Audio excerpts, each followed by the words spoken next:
All right, everybody, welcome back to episode 3 of the Lost Context Gaming Podcast.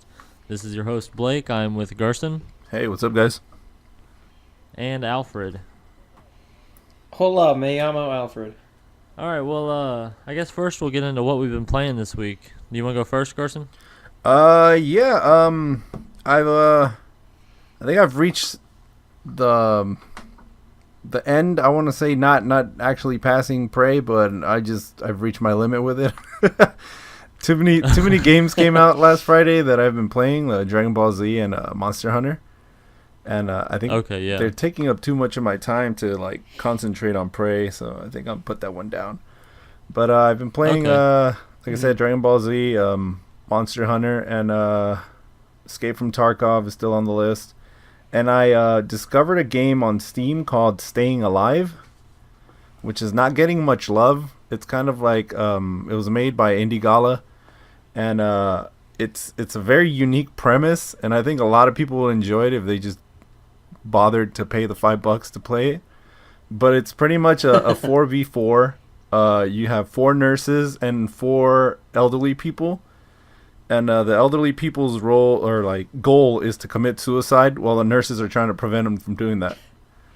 Holy Jesus. So it's like that, who's your, I think, was it? Yeah, Who's Your Daddy game? it's like that, but Like you a get baby? 4v4 Yeah. and it's old people in wheelchairs.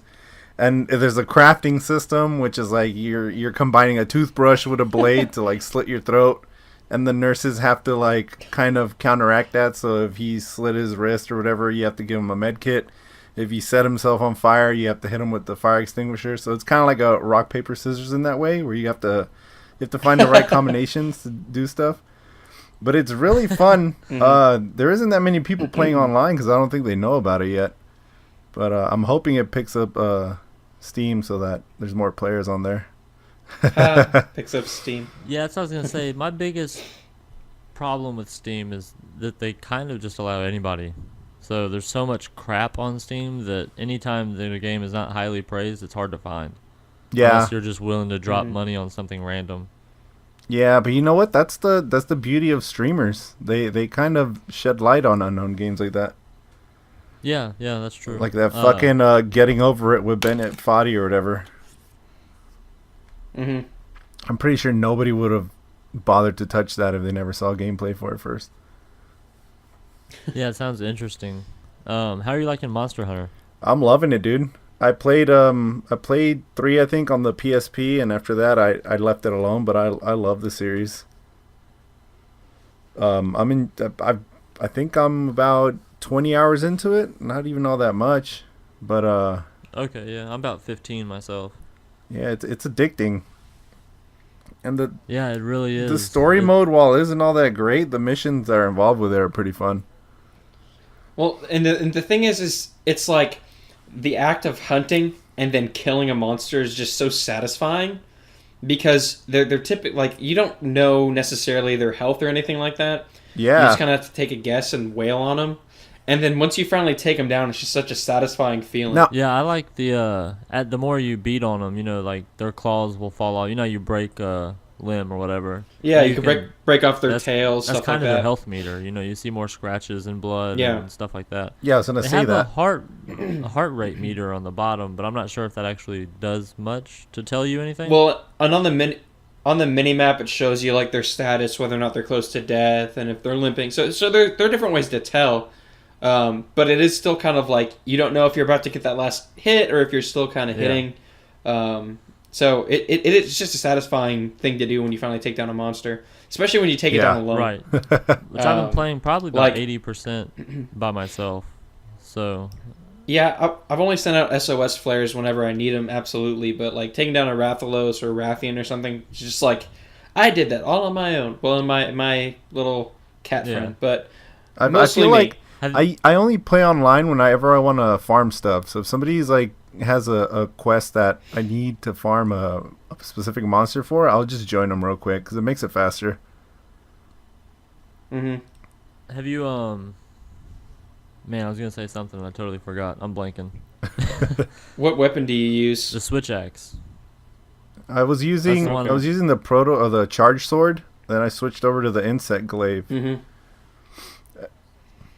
Yeah, I started using that it's- too. Yeah, It's after fun. you said something, I tried it. Yeah, definitely, I like it. You know, you launch yourself in the Well, it air makes and it stuff. easy.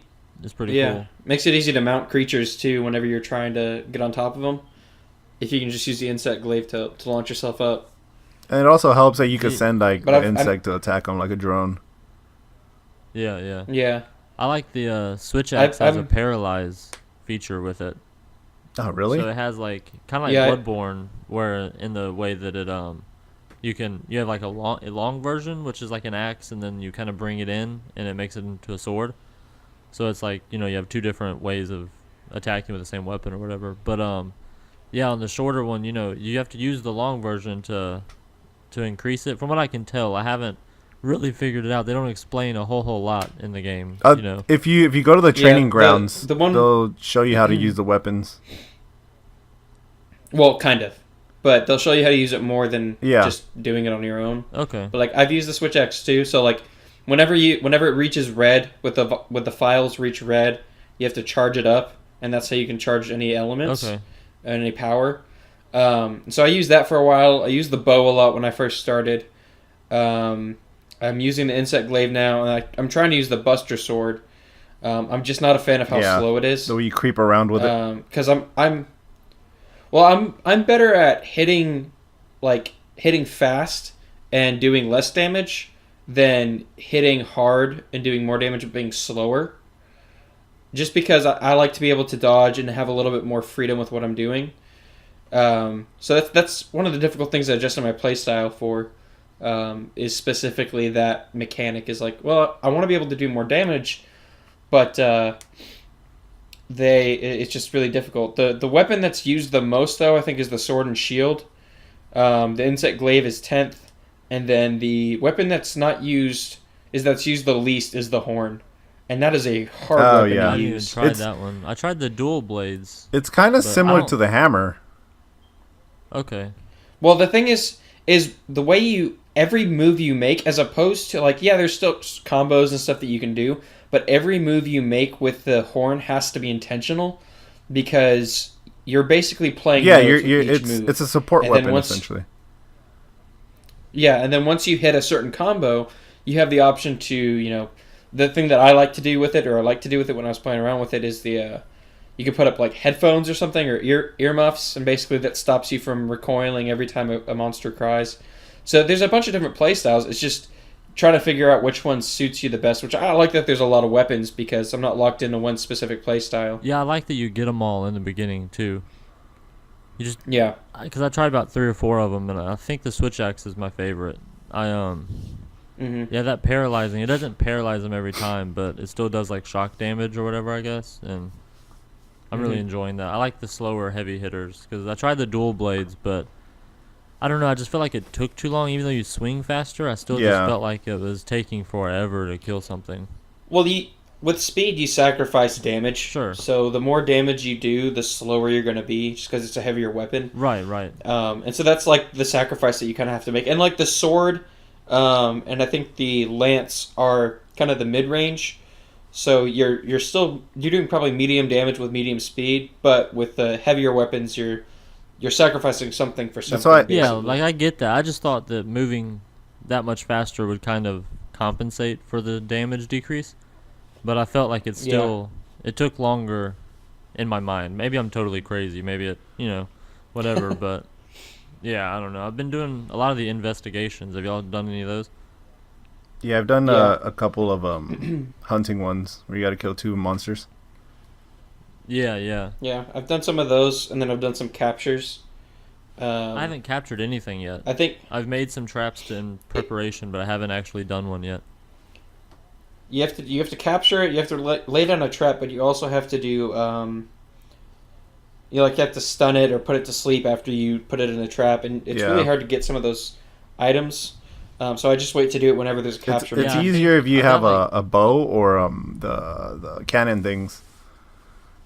Yeah. for the sleep Oh, darts. okay, Yeah. Okay. Yeah, I've got some sleep darts. I think I made like 4 of them, so I was kind of just saving some supplies up so that if I miss, a few times, I'm not shit out of luck or whatever. But Mm-hmm. Yeah. yeah, I like the monsters. They fight each other and stuff. Oh yeah. So you'll be like, That's like what, 10 minutes yeah. into a fight, and all of a sudden here comes like, okay, so I was hunting two great Jagras. And this was kind of early in the game, Mhm. whatever. And I'm bad with the monster names, but the T-Rex looking guy, Yeah. Yeah, yeah, Ajanak, he comes yeah. in and starts to attacking him, and so he helped me kill the Jagra, and I was like, I'm too low for this guy, but I'm gonna go for it. I'm already out here. So I fought him for about 10, 15 minutes, would run away and heal or whatever, and then that flying fire-breathing dragon comes in, and they start fighting, and I was like, all right, this is where I cancel. I'm out of here. But it was just really cool how it escalated. You're just, a lot of games, Yeah, they'll send you that's to a that's mission, you do your mission, you're done. This one is like, you do your mission, and holy shit, something else has started, and now this is happening. yeah, that's one of the things I like about this is, from what I understand, that hasn't been something that's happened in past No, it hasn't. Monster Hunter games, where like there's turf wars and stuff between monsters, and I think that's a cool mechanic because it makes it feel more alive and like the monsters interact with each other. Yeah. And like seeing like, so if you're fighting, like let's say if you're in the wasteland or whatever it is, the desert area, and you're fighting, let's say, a Rathian, one of the dragons, and you're fighting it after a while, and then it flies off, it'll go attack other monsters to eat them. And I was like, that's pretty Yeah, cool. Yeah, the Jagro, the first time I saw him swallow one whole and just run around, I was like, holy shit, okay. Yeah. Yeah, if you attack, once the Great Jagra eats something, and you attack its neck, it'll throw up, and it actually critically damages it, too. I haven't So- attacked its neck before. I just wail on him. Yeah, attack his neck, and he'll, like, vomit up the pieces of the animal, and then he'll, like, start limping away. But I did some of the investigations, not to harp on this game for too long, but it's new, so Yeah. the little raptor guy that picks up rocks. Again, I'm really bad with the Yeah. names because they're all confusing. But Some with a K. I finally I killed like 10 of them before I figured out that if you just shoot it with your sling, he'll drop the rock. And Yeah. I felt so dumb because I just went into the monster index and looked up and just read about a few of the different monsters, and it was like, oh, just shoot it with your sling, he'll drop it. I was like, oh, okay. I've been dinging my weapon on that rock for 10 minutes. Having a bestiary in the game makes it a lot better too. That's one of the things I wish Xenoblade Chronicles 2 had, since you're fighting so many different monsters there, and a lot of your missions are go find this monster, go figure out its patterns, but it's really hard to do that when there's no way of like looking up the monsters. I'm really glad that you record your progress with it in Monster Hunter. One of the things too that I don't know if you guys ever played them, but the God Eater games, it plays a lot like those. And I don't, like I said, I've never played any other Monster Hunter games, so I don't know if God Eater is anything like them, the originals. But it played a lot like that, but the progression system is better in Monster a Hunter. lot of those Okay. games started coming out after Monster Hunter. So you have like God Eater, then you have what was the other one? I feel like I'm blanking out on the names. There's one with I might like have to check out God Eater. demons. There's one like demons that came out for the PSP, and then it came out for the PS4 recently. They remastered. Huh. Yeah, I know. I played. The thing that I didn't like about God Eater is that while there is kind of a progression system, it's in a very similar way, but it's a little bit more difficult. I mean, basically, it's a reskin anime version of Monster Hunter, from what I understand, and the fact that you go hunt monsters, it's a little less of an open world and more of a like go to this mission in this kind of barren area, fight these monsters, take them down. And they all function pretty much the same. Like they'll limp away if they're in critical health, try to get try to eat. And then you have a bunch of different weapons, and you have to kind of figure out the playstyle from there. So it's very similar from what I understand. From what I was playing, I was like, I have a better grasp of what I'm doing because I played that game. Okay, cool. Yeah, I've heard about that game, but I've never checked it out or anything. It does get a little tedious, because there's, like I said, there's no real like. There's progression systems, but it doesn't really feel like you're progressing Right. in terms of like your own strength. Whereas with this one, like, it's a little bit easier for me to track how strong I am using my attacks, different things I'm unlocking. In Monster Hunter, I feel like I'm actually progressing. The other one, I felt like I was more just kind of trying to make it through with what I had, which I guess fits the style of the story, but still. Okay, I gotcha. The game I was talking about is Tukiden. Yeah, Yep. no. One thing I've noticed about Monster Hunter, having played like two of the, I know I played two of them, Monster Hunter 2 and 3, is there isn't that many goofy monsters like there were before. So it's kind of throwing me off. Like for instance, 3 had a fucking pink gorilla that flung shit at you, and it would just like it would just stink you up. And I forgot what the side effect of that was, but they had goofy monsters like that I haven't seen any of in a World. So I don't know if they're maybe DLC. Maybe they'll be later or something. Yeah. They said they're I don't know. gonna. This is. Yeah. Go ahead. Go ahead. Sorry. They said. I was just gonna say this is. No. Go ahead. My bad. They said they would release free DLC over time. So we'll Yeah. see. Okay. Cool. Yeah. Yeah. Yeah, I played the one on 3DS a little bit, but this is really my first one. I played maybe 10 hours, but I'm not big on handhelds, especially games like this where you really want to spend a whole lot of time in the world. And for me, Yeah. handhelds have, I don't know, if I play one, it's like 15, 20 minutes here and there. Whereas this Mhm. game, I'm like, okay, I'm going to sit down for 5 hours and play. Because I can't stop. And you can't pause. Yeah. So that kind of Yeah, pushes that. I don't like that. Yeah. If I'm playing by myself, I should be able to pause. It's my biggest complaint with like Dark Souls too. Yeah, I feel you there. I was trying to think about what other game made you do that, but it was Dark Souls. Like even if you go into the menu to like try to fix anything, or even if you go into the PlayStation Home menu, it doesn't pause the it game. Sucks. It's one Um, thing like, hey, you don't want to pause while I'm changing gear or picking a new item or weapon or whatever. That's fine. Like, but Yeah, at least let me press pause and just show me the options only or something. But like, I got 3 kids. let me like go to so the bathroom or if something. like my kids start screaming, I gotta run back and then lose 40 minutes of progress. That kind of sucks ass. Yeah, Yeah. But that's just a parental complaint, I guess. But yeah, that's it for what I've been playing this week. If any of you wanna, Yeah, you want to go out? I can go. Sure. So yeah, I've been playing Monster Hunter. I had like I started Kingdom Hearts maybe a week or The two first ago before Monster Hunter came out. Yeah, and man, it's a slog to get through that game. Like I'm just having the hardest time wanting to go back into it, just because I don't know. It's just so hard to want to play. Like the controls just kind of suck. The AI kind of sucks, and people always say, "Oh, you know, it's such a great like for its time. It was such a great game." I'm like, I mean, maybe it's a little too. The first one, at least, I haven't played any of the other ones. It's just really hard for me to kind of wrap myself around and get too invested in it, just because it's a little annoying. The gameplay mechanics and all of the progression systems. the second one improves a lot. And then, yeah, that's what I've heard. And there's a bunch of other ones that I'm going to play too. Because I have the collections, the ones that came out for PS4. You can skip some of them though, honestly. So, oh no, I'm Yeah, skipping the that one card you can game skip. one. So I'm not even playing that. I want to play Dream Drop Distance because I really like The World Ends With You. So, it's pretty much the only reason I want to play that game. Yeah, so I started that and I kind of put that on hiatus for now. I got the Inpatient. Which is Yeah. the VR game for the PlayStation. The Until Dawn prequel. Yeah, it made me actually want to go through and play Until Dawn again. Which is the only problem I have with Supermassive is how slow you move through the games. And I'm not talking about like how slow the story goes. I'm talking about how slow your character moves. And so like I played through I played through it once and I wanted to get to a different ending. And so I was playing through it again. And there's a specific thing you have to do to trigger a completely different set of events, and I have no idea what it is. And no one said anything about it online. And so I still don't know how to get the specific ending or like get the alternate storyline. Because the second playthrough I had was pretty much the same thing all the way through. So that's one of the things that I played for a bit. I enjoyed it. It did have jump scares. Just overall creepiness kind of like toned down after a while. Maybe it'll change in the second like actual storyline.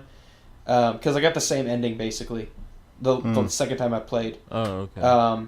But I did enjoy it. I hopefully will be able to figure out how to do it again, or how to do the second part. But it's just like you move so slowly in those games. So walking through the game is like there's no run, You can't speed up. It's just slow. Is it as choice based that's- as Until Dawn was, or is it more linear than that? As far as I can tell, like certain choices you make do make a difference. In terms of like who lives, who dies, and then there's the big choice that I keep missing and figuring out how to make at the very beginning. Has a major change in how the entire story goes. I just don't know how to get to that yet, and so probably actually when we're done, I'm going to try to play through it one It's more pretty time. short then. Because it's All right. yeah, it's pretty short. It was a $30 game, $40 game. There's So an it's not asset. that long in terms of length. Yeah, like I sat down yesterday, the day before when I had off work, and I just played through it maybe 2 or 3 hours, and finished whatever I was doing. Okay. Granted, I knew, like I'd walked through it already, and so I knew where I was going. I knew what I had to do. So I mean, it's still good. But like I said, it's just you move so slow and it's a little difficult, and you can't skip certain things to get to what you want to get to. That's the only problem I have with wanting to go through Until Dawn again too, because I want to platinum that game and get the actual like full story, but it's just so hard to want to go through it again just because of how slowly Yeah. you move. Yeah, that's the problem with all those, like that whole genre, because the Telltale games are the same way. At least the ones that I've played. Yeah. Yeah, and Telltale tends, and I do like Supermassive in the fact that Until Dawn is very, it's a linear story, but like the smallest action has like the biggest consequence. Like depending on what you do, in Until Dawn, like someone tripping and fall, like in order to save one of the main characters, you have to find a certain amount of items throughout the game. And then you have to avoid doing something specific. And then if you can do that, he'll survive.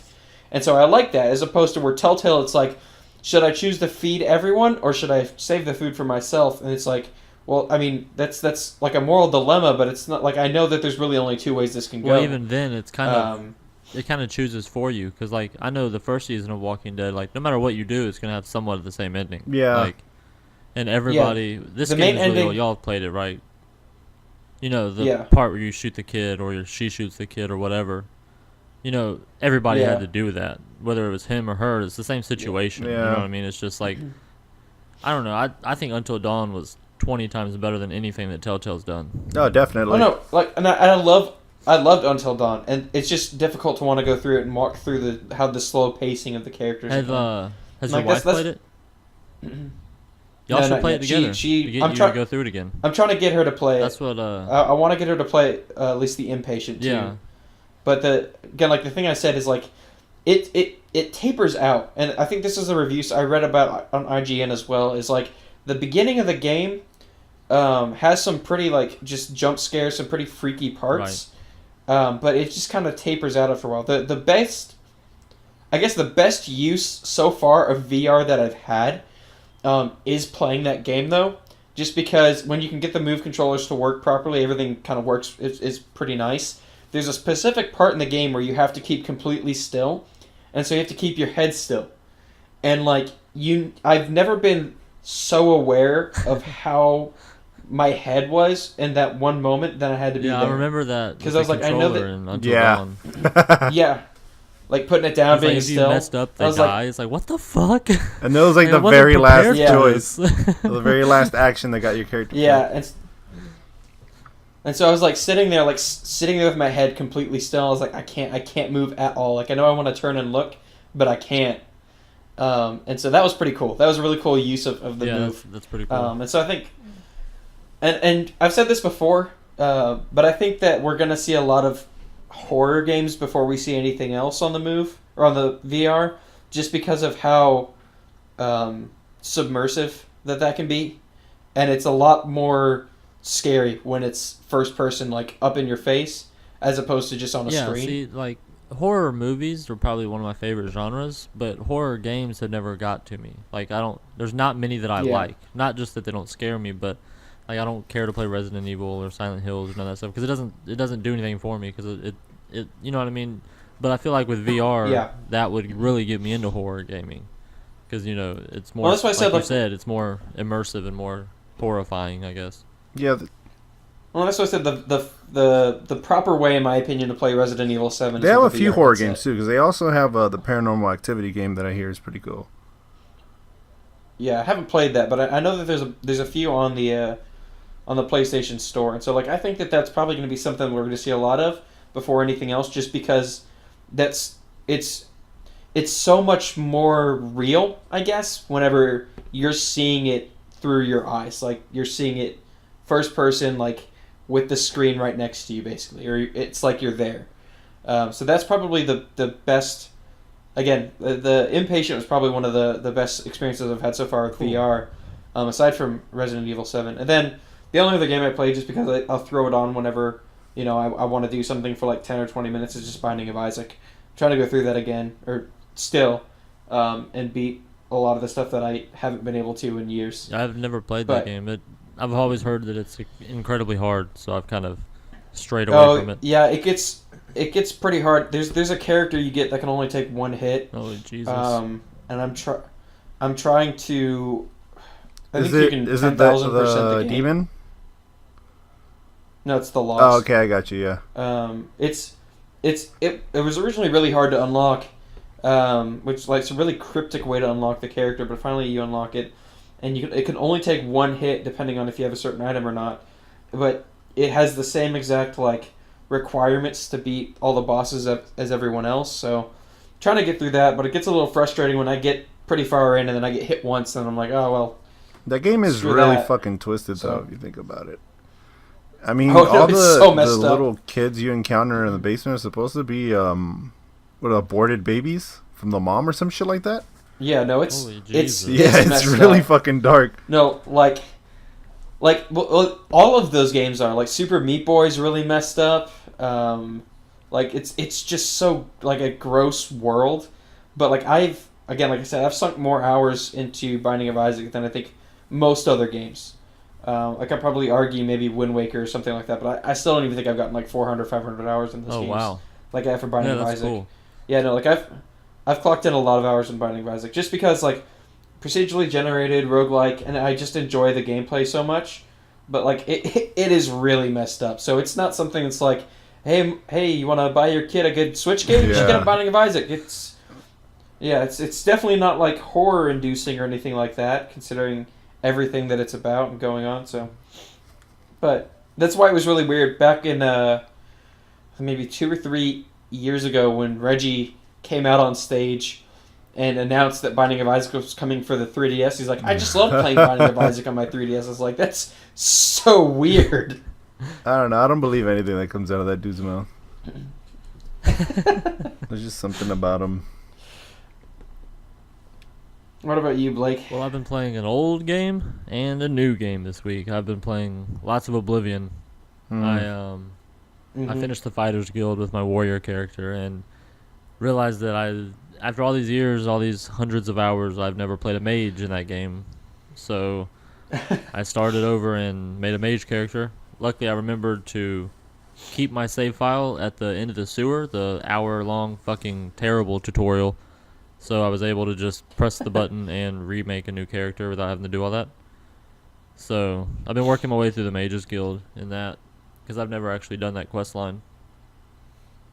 Which that's really cool. You can actually make your own spells and stuff, which I haven't gotten into yet. I'm leveling up still. Is it? But, Because I never played Oblivion, but is it as in depth as a Two Worlds magic crafting system? I haven't played Two Worlds. I know they made 2 of those, right, on 360? Yeah. Because Yeah, I their remember. their magic crafting was fucking crazy. Where you could cast a spell and you would drop about 50 anvils around you, and you would just twirl them around, just fucking everything up. So it was just really highly Oh, customizable magic that you can just create. I'm not going to tell you it's not that customizable, but I'm also not going to tell you that it is that customizable because I have never done it. I haven't got there yet. Okay. So, yeah, like I said, I'm only like level 4 or 5. I'm about a quarter of the way through the Mages Guild. But, yeah, that's the main reason I wanted to do this, was to get to where I can make spells and see what all I can do. So, yeah, hopefully next week I'll be able to tell you more about the spell crafting for a 10-year-old game. But like we've already talked about for 15 or so minutes, Monster Hunter is about the only other thing that I've played. Well, actually, I did start Recore, the Xbox exclusive. Oh, from okay. Last saw year, that. I think. Yeah. Last year. I think it was 2 years ago. 2 years ago, Was I it 2 think. years ago? I Okay. think so. Because it came out, I think it came out around the same time or a year before Mighty Number 9. Okay. Yeah, I they're done by remember the that. same guy. And they were saying how both of those Oh, games were okay. good. Yeah. I actually like Yeah. Recore a lot. I've only put in about 6 hours, so I can't talk about longevity. Because unfortunately, I downloaded it and started playing it about 4 hours before I bought Monster Hunter World. So I'm gonna get back to it eventually. It's on the Games Pass, so I've been, I've got it for forever until I stop paying for it. Yeah. So but I really Yeah. like it so far. It reminds me kind of like Ratchet and Clank and Jack and Daxter, those kind of games. Yeah, so far it's pretty good. Like I said, I don't know. Maybe playing through the whole game, I'll get tired of it and hate it halfway through. But at this point, it's enjoyable, especially if you have the Games Pass. I mean, it's just sitting there. Might as well try it out. Yeah. But, yeah, that's pretty much all I've been playing. All right. Not much else. I'm getting a PS4 this week, so What are you picking next up with time it? we record, I don't know yet. I had one last year, and I buy all digital, so I've already got like 50 or 60 games. Oh, okay. So there's nothing jumping out at me in my mind right now, but when I go to the store, I'm gonna look through before I go home and buy digital games, I guess, because I'm not into physical anymore. I really want the new Shadow of the Colossus, so I'll probably not the new, but the new Dude, I am remake. so psyched for that game. I played it for I'll about talk about that 30 more minutes whenever. on PS2, not even that long ago, maybe a year ago at a friend's house, and man, it was just did not run well. So I'm excited to get a version that is playable. Yeah, when I played it again when it was remastered for the PS3, it ran so much Okay, better. yeah, and this is totally from the ground up, right? This is a total remake. Yeah, pretty Okay, much. Cool. Yeah. Did you ever Yeah, I'm play any excited of the to play it. Wipeouts? The racing game? Yeah. No. I would recommend those if you like racing games. Okay, is there one on PS4? Yeah, it's the one with all 3 versions, I think, or 2 versions from the PS3. They just remastered Okay. all of them. Okay, cool. Yeah, I'm kind of excited about God of War, so I'll hopefully be picking that up. But I didn't like the other ones, so I got to see how the combat is, because that's the main complaint that I had for the old ones. Hmm But It seems to be a little Yeah. slower, but still as brutal. yeah, that's what I like. I don't care for the press X 20 It times looks and like do it's- a bunch of spins. So Well, it looks like it's heading more towards, like, a lot of games are heading more towards the Arkham type setup, where you have, like, an X and a, let's say, triangle or something, and then those are your two, like, weak attack, strong attack, and then you can counter. That's what it Yeah. looks like yeah, to I like me. that. I know Mm-hmm. that kind of gets hate because it's been used a lot, like you said, but I don't mind it. I think I like that kind of combat, as long as it's not repetitive I mean, like if it- Assassin's Creed was, because they kind of used that and it was just Yeah. dull and boring. So I mean, if it works and you can make it creative and you can make it look good, then I'm fine with Yeah. it, because that's such a good system when it's done well But that if I have no it's- problem if with. it's- Mad Max like, used it and it was really good and it was brutal Uh-huh. in that game too. I really enjoyed that game.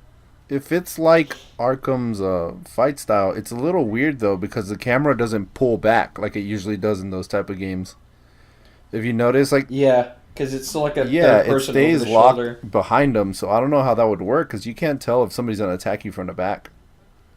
Yeah, that's true. So you might not be able to counter. I'm just imagining maybe like, just strong attack, weak then attack, blocking. not weak attack, Yeah, and but rolling. normal attack. Yeah, that's what I'd imagine. But I don't see any problem with using a system that's like kind of ingrained in a Yeah. good way. So. Yeah, I'm looking forward But to we'll that. see. We don't have to wait that much longer. Mm-hmm. I know this Yep. isn't what I'm going to be getting this week, but Spider-Man, does it have a release date yet? Just 2018. Not yet. I don't think. Yeah, that's what I was thinking of specifically. That has like an Arkham style. Yeah, too. yeah. I hope it's Um, not too much QTE. The E3 demo showed a decent amount of that, and I don't really care for that. Yeah. Yeah. So I'm gonna wait for reviews on that one because Spider-Man games are real, couple hits and lots of misses. Hit or miss. I mean, So are the think of movies. Just Yeah. what Spider-Man 2 for the PS2 or and the Xbox, where it's like the golden standard apparently. Yeah, that's always the one that's commended. And I know I liked it a whole lot, but I also wonder how much I could go back to that game. Yeah, Like, I played a few of the other ones too. Like Shattered Dimensions was actually pretty good. That was a fun one to just kind of romp through. okay. but it wasn't Yeah, an there's open a world, lot of right? them. That one wasn't. You're thinking Web of Okay. Shadows. There was a open lot world. of them on the PS3 that was- 360, wasn't there? Yeah, Yeah, Web of Shadows was Activision weird. was just pooping So it them was out. a choice-based Spider-Man game. But yeah, Shattered Dimensions was pretty good. Then they made a second one. I don't remember what it was. That was like that one. Or I might be thinking of, because there was one where you play as 4 different I Spider-Man. think that's Shadow Dimensions, where you play as like a noir Spider-Man, and there's several others. Yeah. That's Shadow Dimensions, I think. Then they made a sequel, kind of, which was just regular Spider-Man, and 2099. Edge of Time. That's what it was. I never played that one, but I played Shattered Dimensions. That was actually pretty good. Did y'all, I know y'all are both on PC too, right? Yeah. Did y'all check out the Yeah. Sea of Thieves beta at all? No, I was trying to look into it.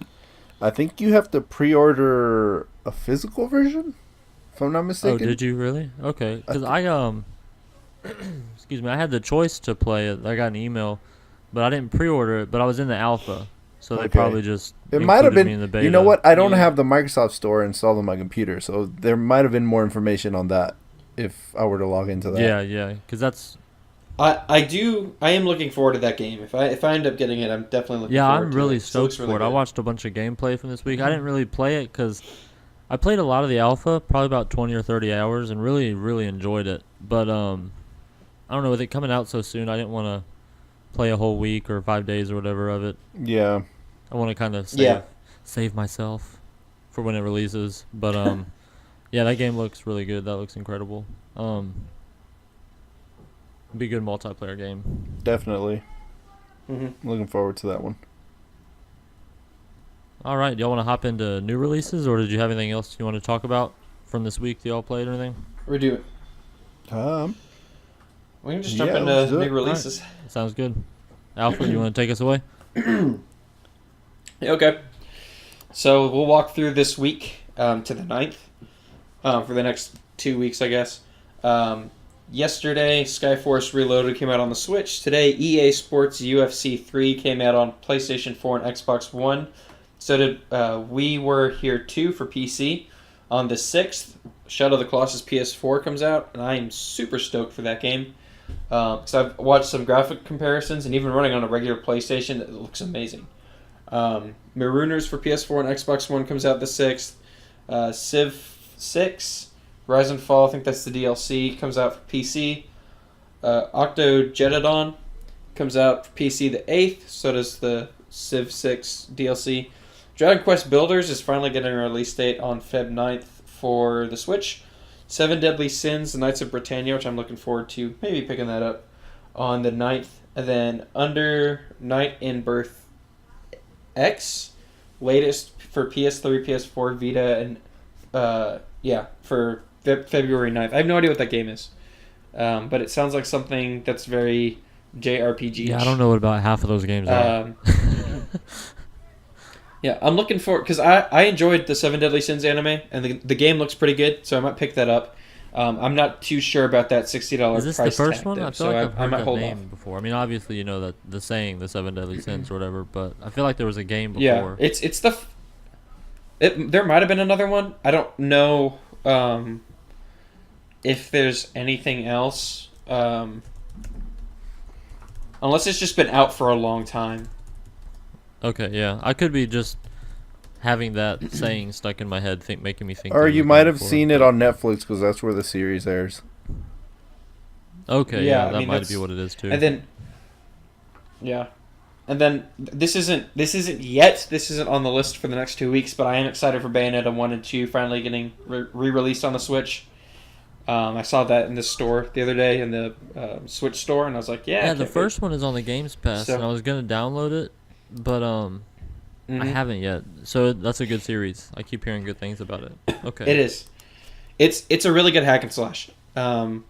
It's so stylized. It's Is insane. it similar to Devil May Cry? Yeah, in terms of play Okay. style, it's actually a lot closer to Nier Oh, really? in play style. Well, now Yeah, I'm going you to have different download it. weapons you can equip. Except you play as a sexy Sarah Palin, and the more attacks you do, the more your clothes reveals more. Okay. I'm Because sold. you're the whole thing is Made out your of hair. clothes are your hair and you're a witch. Yeah. It's just this really weird, crazy. It's the same people that did the Wonderful 101 for the Wii U, which is an insanely weird game too. Okay. So, there's nothing normal about this game. It just gets ridiculous, but it's still really Yeah, good. I'll have to download it once Um, I kind of get over this Monster Hunter bender. So then, for Xbox Live games, we have Shadow Warrior for Xbox One, Assassin's Creed Chronicles India for Xbox One, Split Second for Xbox 360, and then Crazy Taxi for Xbox Hey, 360. the cool thing is we get all 4 of those on the Xbox One, so I'm pretty excited. Except for the Assassin's Creed thing, I don't care about that. But I haven't played Shadow Warrior yet, and that's been a game that I have always wanted to get, but always been like, I don't know if I'm gonna like it, so I didn't. But I've always heard good things. I heard Yeah. it's very reminiscent of the new Doom, which is possibly my Mhm. favorite first-person shooter of all time. Yeah, I mean that one. It was running smooth That- on everything, on every Yeah, console. it It's It amazing. was 60 FPS on. I don't know how they did it because it's a gorgeous game too. My only problem with Mhm. that game was the ending. I hated the ending.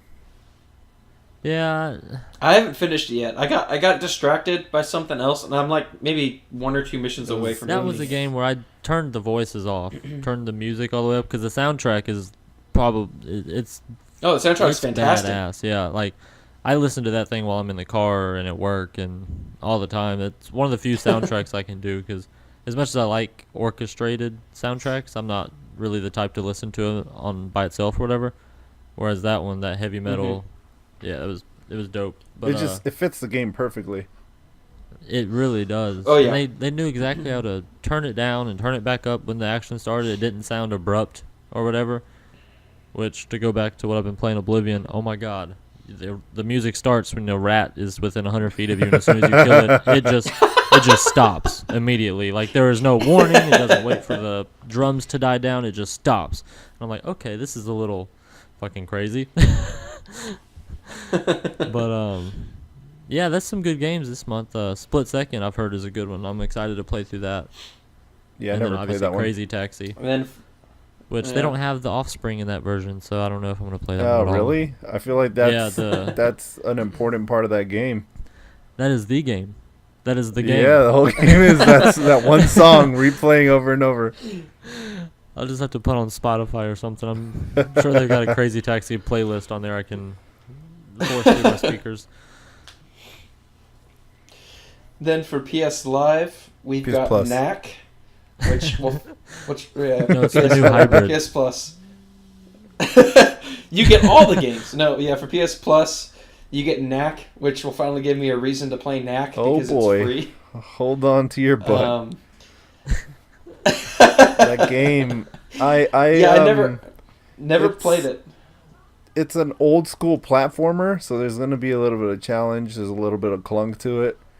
This, Yeah, that's what I've heard. I haven't heard glowing things. I mean, about if you're getting it so for I'm not, free, it's not bad. You could expecting- you could play that shit in like 12 hours, but it's the animation, No, I know. dude. The animation's just horrible in that game. Like the characters, they just look ugly. It's not appealing. I don't know what they were going for.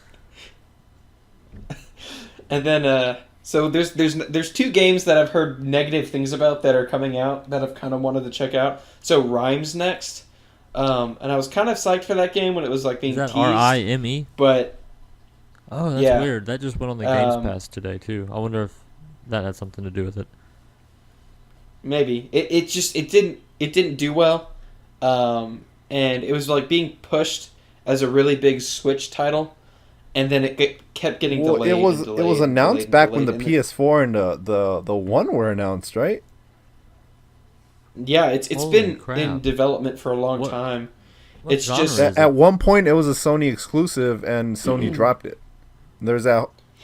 It's kind of like a puzzle kind of game. Think like if you've ever played or seen anything with The Last Guardian, I imagine it's kind of like that. Oh, okay, I um, got you. Very Except similar. it's like a Wind style. Waker type And graphics so, like- to it. Yeah, and so like I said, I've heard okay things about it. I never wanted to spend the money on it because I wasn't sure about it. So same thing with Knack. Like I've heard that they aren't that good. So now that they're free, I'll probably give them a shot. And then we have Starblood Arena for PSVR, which is a sickening game. Sickening, like, like bad or? It's just so busy. Oh, I didn't. So I missed the they- VR part, and it just clicked with me. Okay, Yeah, so no, it's it's- literally sickening. No, yeah, like so. Most games when you're at a standstill in VR, they have like everything's stabilized. Okay, so like if you're sitting in a chair, let's say at the inpatient, or if you're standing in a room in Rec Room, the floor is fixed. It's not going to move. And then like the chair you're in isn't going to go up and down. In Starblood Arena, your entire like if you're waiting for a loading screen, which takes way too freaking long, it like moves up and down like jaggedly because it's trying to like stabilize itself, but it can never do it. And so like I have to close my eyes while I'm waiting for the game to load because it just makes me so sick. Oh Jesus! And then So you bought it before. then huh? just overall, no, it's been on PlayStation Plus for 2-3 months now. Oh, okay. They typically pick like one VR game and like release it for a Oh, while. okay, I got you. I think because for the longest time it was Rush of Blood, the Until Dawn game, The mini game, and right? so that's why I picked that up. Yeah, it's the shooter. It's like you're on a roller coaster and you're Oh, shooting. okay. Which is Like, creepy as clowns fuck and when you stuff. first played through. It is. No, it's except for the end, which gets really weird. Like the final boss of that game is just bizarre. It reminded me a lot of Resident Evil 7, and the final boss. But let's start Blood Arena. Like you're basically in a ship, so think like dogfighting, like Star Fox dogfighting, but like you're moving around like 100% and like floating back and forth and like speeding off, and your body is stationary.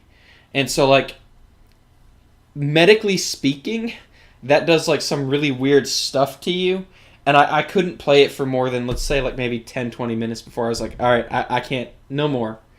I put it down, deleted it off the PS4. I was like, this isn't happening Man, I again. wonder if that's real. Because I just walked away, like...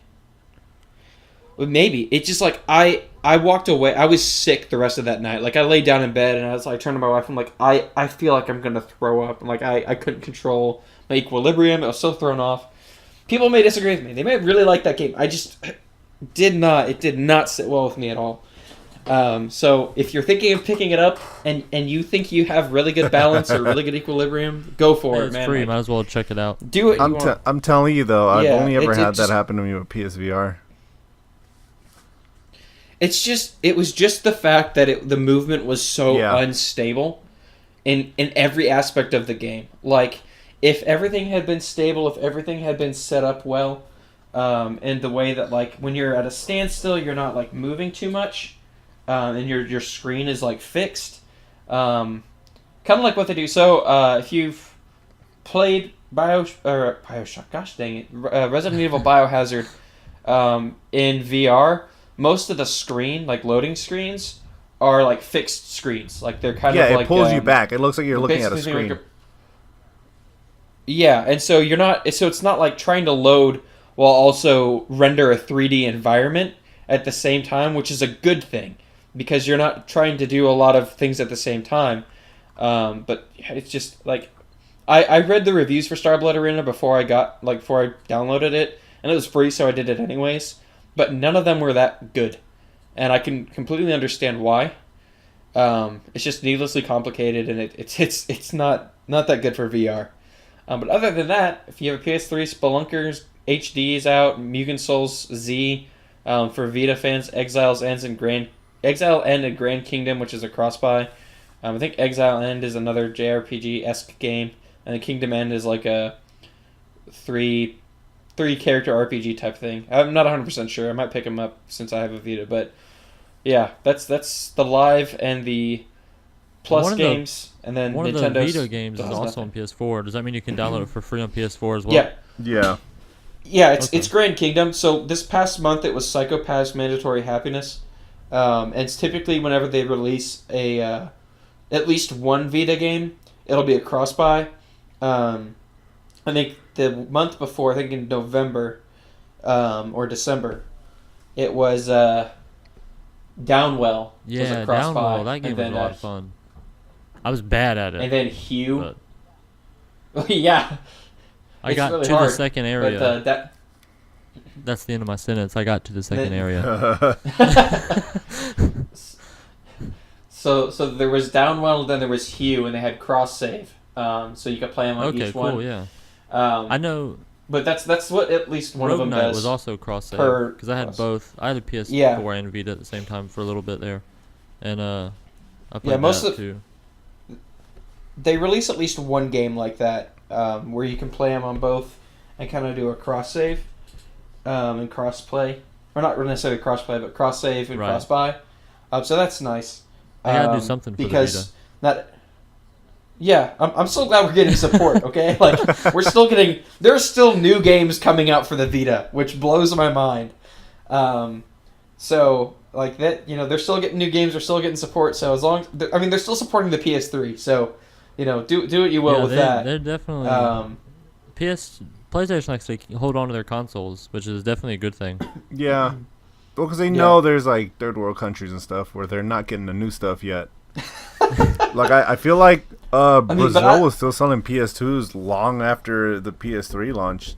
Oh yeah, like Well, 5-6 years later. I don't doubt that if the PlayStation 2 had online, we'd still be seeing PlayStation Plus games for the PlayStation 2 right now.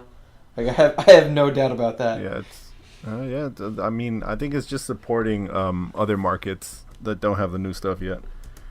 Xbox supported I think it's more 360 like- for a while. I mean, they haven't shut anything down on there yet, but Nintendo supported the Wii for the longest time until probably right before the Switch yeah, I think came out. last year is when they started like, and this is I don't know, was it up to the app developers or whatever, but like Netflix and YouTube stopped getting support and stuff like that. But Well, it was that, and they eventually closed the eShop down on the Wii, but like it was just because, like it wasn't that nobody was using it, it was just that it just wasn't profitable to make apps for it anymore. But most of the stupid thing was that for the longest time, most of the virtual console releases that you wanted on the Wii U were going to the Wii, and then finally, whenever we got the Switch, all the virtual console releases went to the Wii Yeah. U.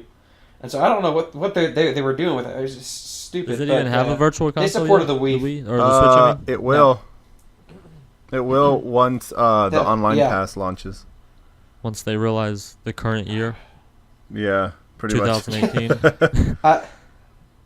I don't know. It's one of the things that I've always talked about. Like when I was doing the Zelda Informer podcast, is Nintendo likes to take like one step forward, but like 2 steps back with every single decision they make. yeah, So like they'll make some really good decisions that just like you're like, man, this is such like the Switch. The Switch in and of itself is a great decision, but then when you figure out how you actually have to connect Poorly two parties implemented. online, It's fucking garbage. yeah, and then how you have to use the headphones in such a weird ass way for the microphones. It's like you were on a roll with the Switch. You had like great games. The system was great, and then you did all this random crap to needlessly complicate it. So again, it's like.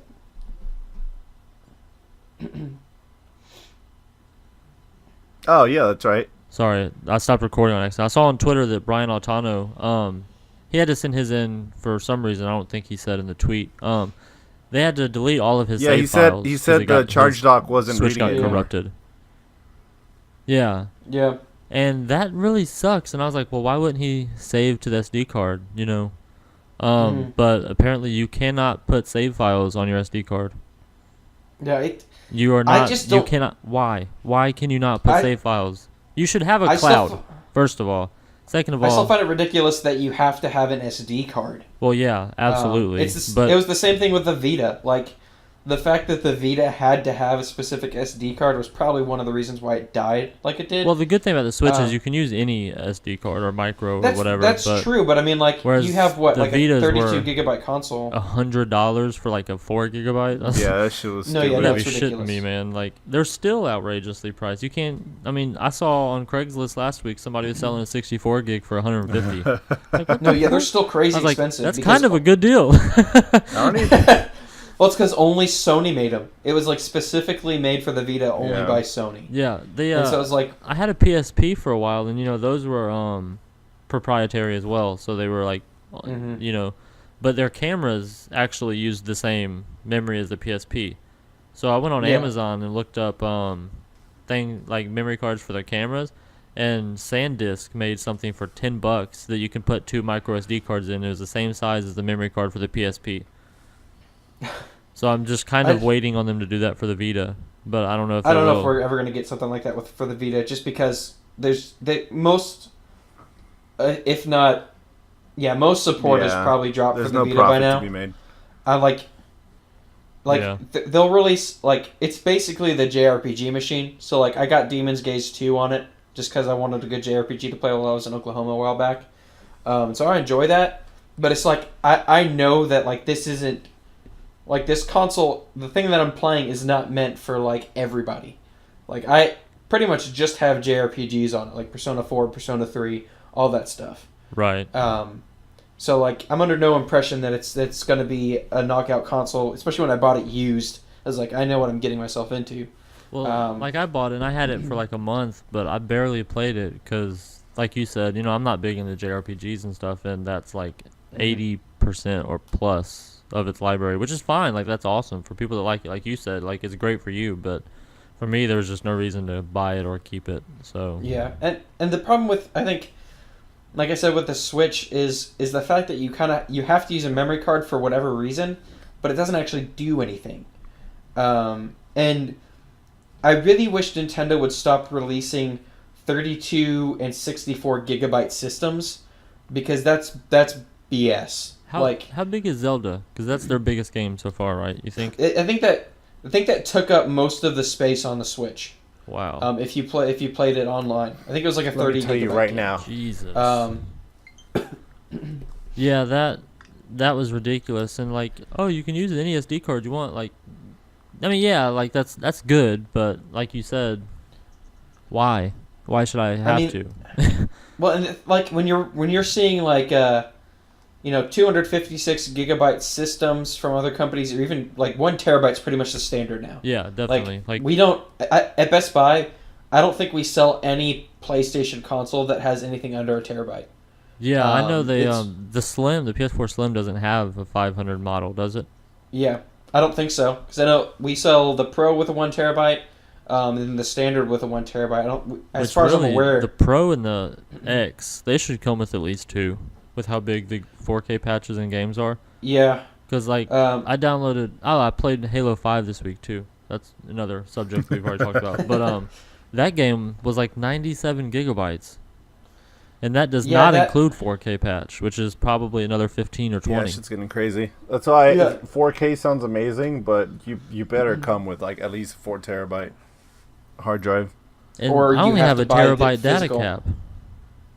Yeah. So I'm going to have to see if any of my neighbors have unlocked internet. I'm going to start using theirs Start stealing some shit. to download Well, all you my have- games. You almost have to buy physical when you're getting a 4K game now, just because of the size. Well, but yeah, it still installs and downloads, because I know on the PS4 No, I know. I was going to go physical because I had the 500 gig model and I didn't have an external hard drive at the time, and so I bought physical, and it's like, okay, now I'm going to install this entire game. It's like, wait, why? You're on a disc. What did I get the disc for? It installs a lot of like updates, and that's the problem, is everything's a day one patch. Right. Yep. But it doesn't do what the Xbox does, where it installs the game on the system.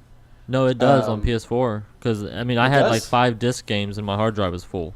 Yeah, it does. It Well, I know most of that's patches though. I know a good portion of Whether that's it's a day one patches, patch. I mean I don't know, because it might be, but I mean games were 50, 60 gigabytes. Like that's not No, patch I know. sizes.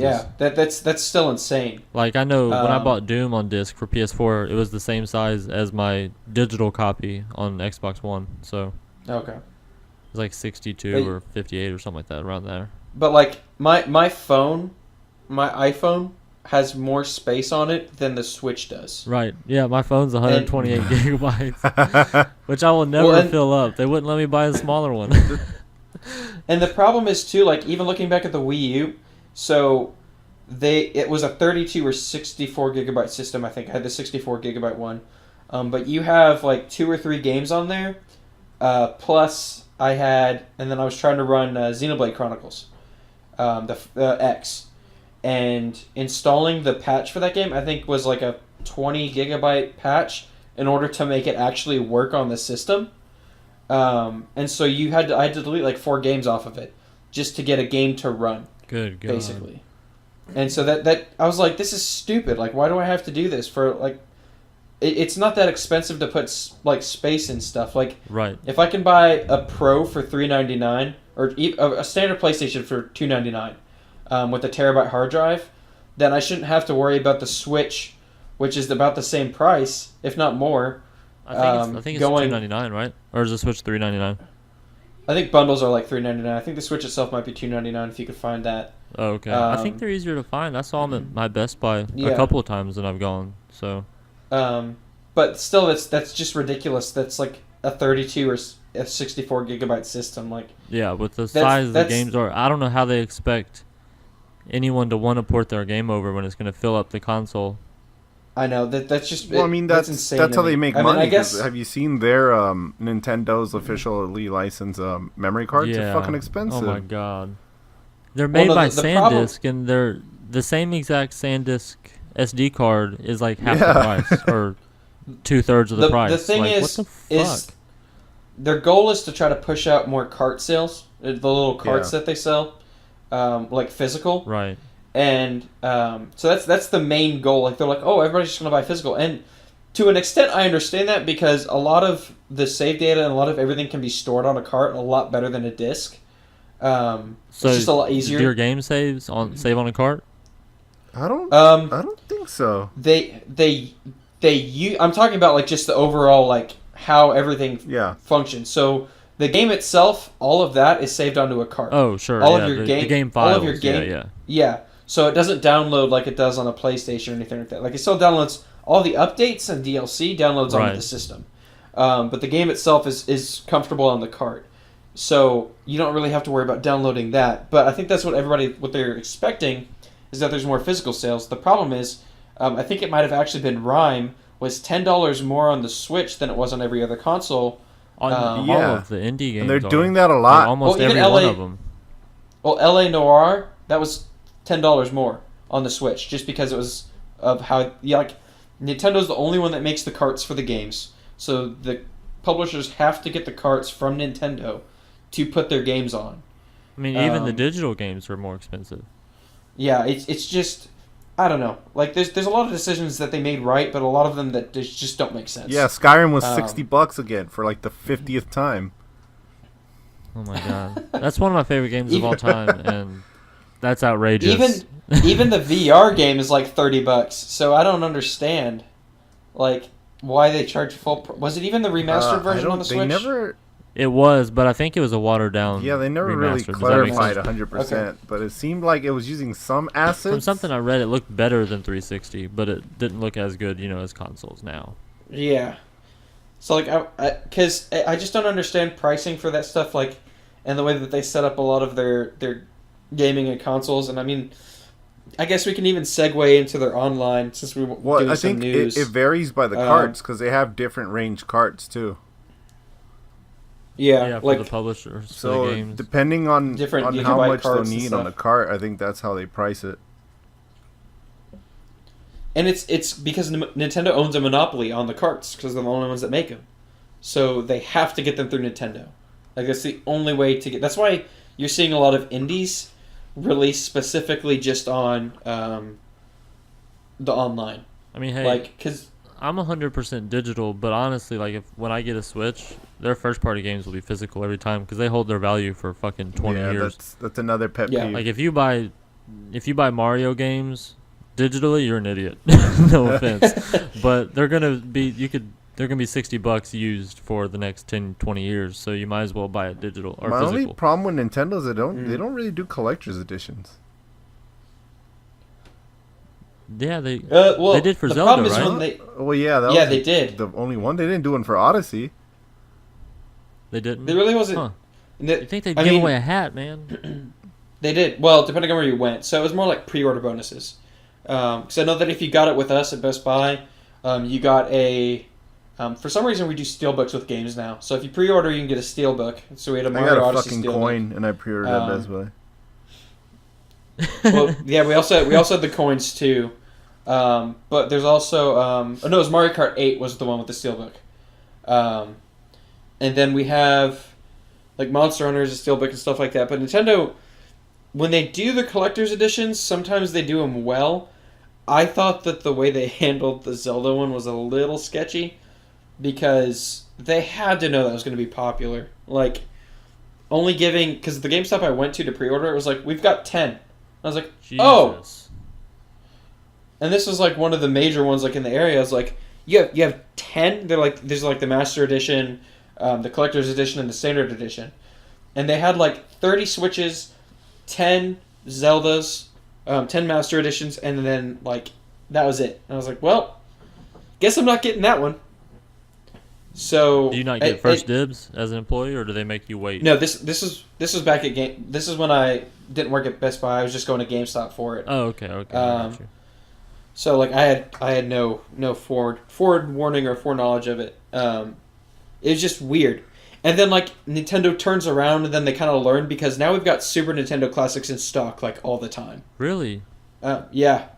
Wow. Like we have them in stock pretty much almost every day. You know, I was hoping with the botched release and, you know, like, you could order it on Amazon and the next day they canceled it, like, 4 times. Yeah. I was hoping they were just going to put out fucking 10 million of them and everybody that bought 10 of them was just going to be shit out of luck when they go to resell them for double the value. I mean, it's pretty much what it is now because, like I said, for a while it was like hit or miss when you came in, but now we've pretty much got them for most of the time. Like, I know like exactly where they are. We have a sign up that says, yeah, we have them, pretty much. Do you have any idea how long they'll be selling them for? I know that Nintendo wants to do a limited run with them. Just don't know. I just don't know how long they're doing the limited one of the run. news stories is that the SNES Classic has reached 4 million sold. Wow, Yeah, I mean, like, that's I awesome. don't doubt I'm pretty that. sure they're gonna go for a while.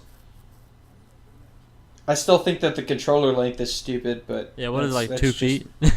Yeah, it's ridiculous. Like, I sit way too far away from... like, I had to buy a longer HDMI cord so that I could get the console out to me. And then the only way to... like, I guess they wanted to recreate the experience, but the only way to, like, get back to the home menu is just turning the console off and then on again. So, like, you have to physically get up and turn it on and off again. And I was like, Again, all right. Nintendo, it's 2018. That's why I avoided that, and I just got a Raspberry Pi. Just makes it all easier. It's just so... the way that they do things is just so weird. Hey, I'll be But back yeah, in like like- 1 minute, Yeah, guys. go Sorry. Okay. But we can even jump into since we're talking about Nintendo, their online service. Yeah, it was part of the news. You want to just jump into the news then? Yeah. Sure. All right, so no weekly news. Let's just jump in with Nintendo then. Okay. Their Nintendo Switch online service is launching on September,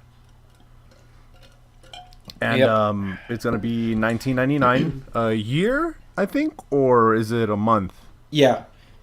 It's $2 a month, but Okay, so $19.99 it's a year. $19.99 a year, and you get a free classic with it, which is I think monthly. Yeah. I don't remember. Yeah, you get a free classic But you every can month only with play it for that month. I think they might have Oh, really? walked back on that. From what I remember, they walked back All right, on well, that. good, because that was a stupid thing when they announced that. No, it was.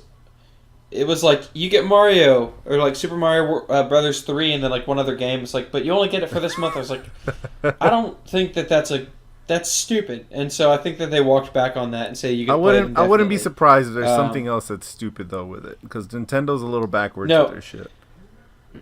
See, and that's kind of what I'm going into, like, because we've basically had a free demo of their online Is this whole it time. going to be the same quality? Um, Because if it is, I have an issue with that because it's not that great.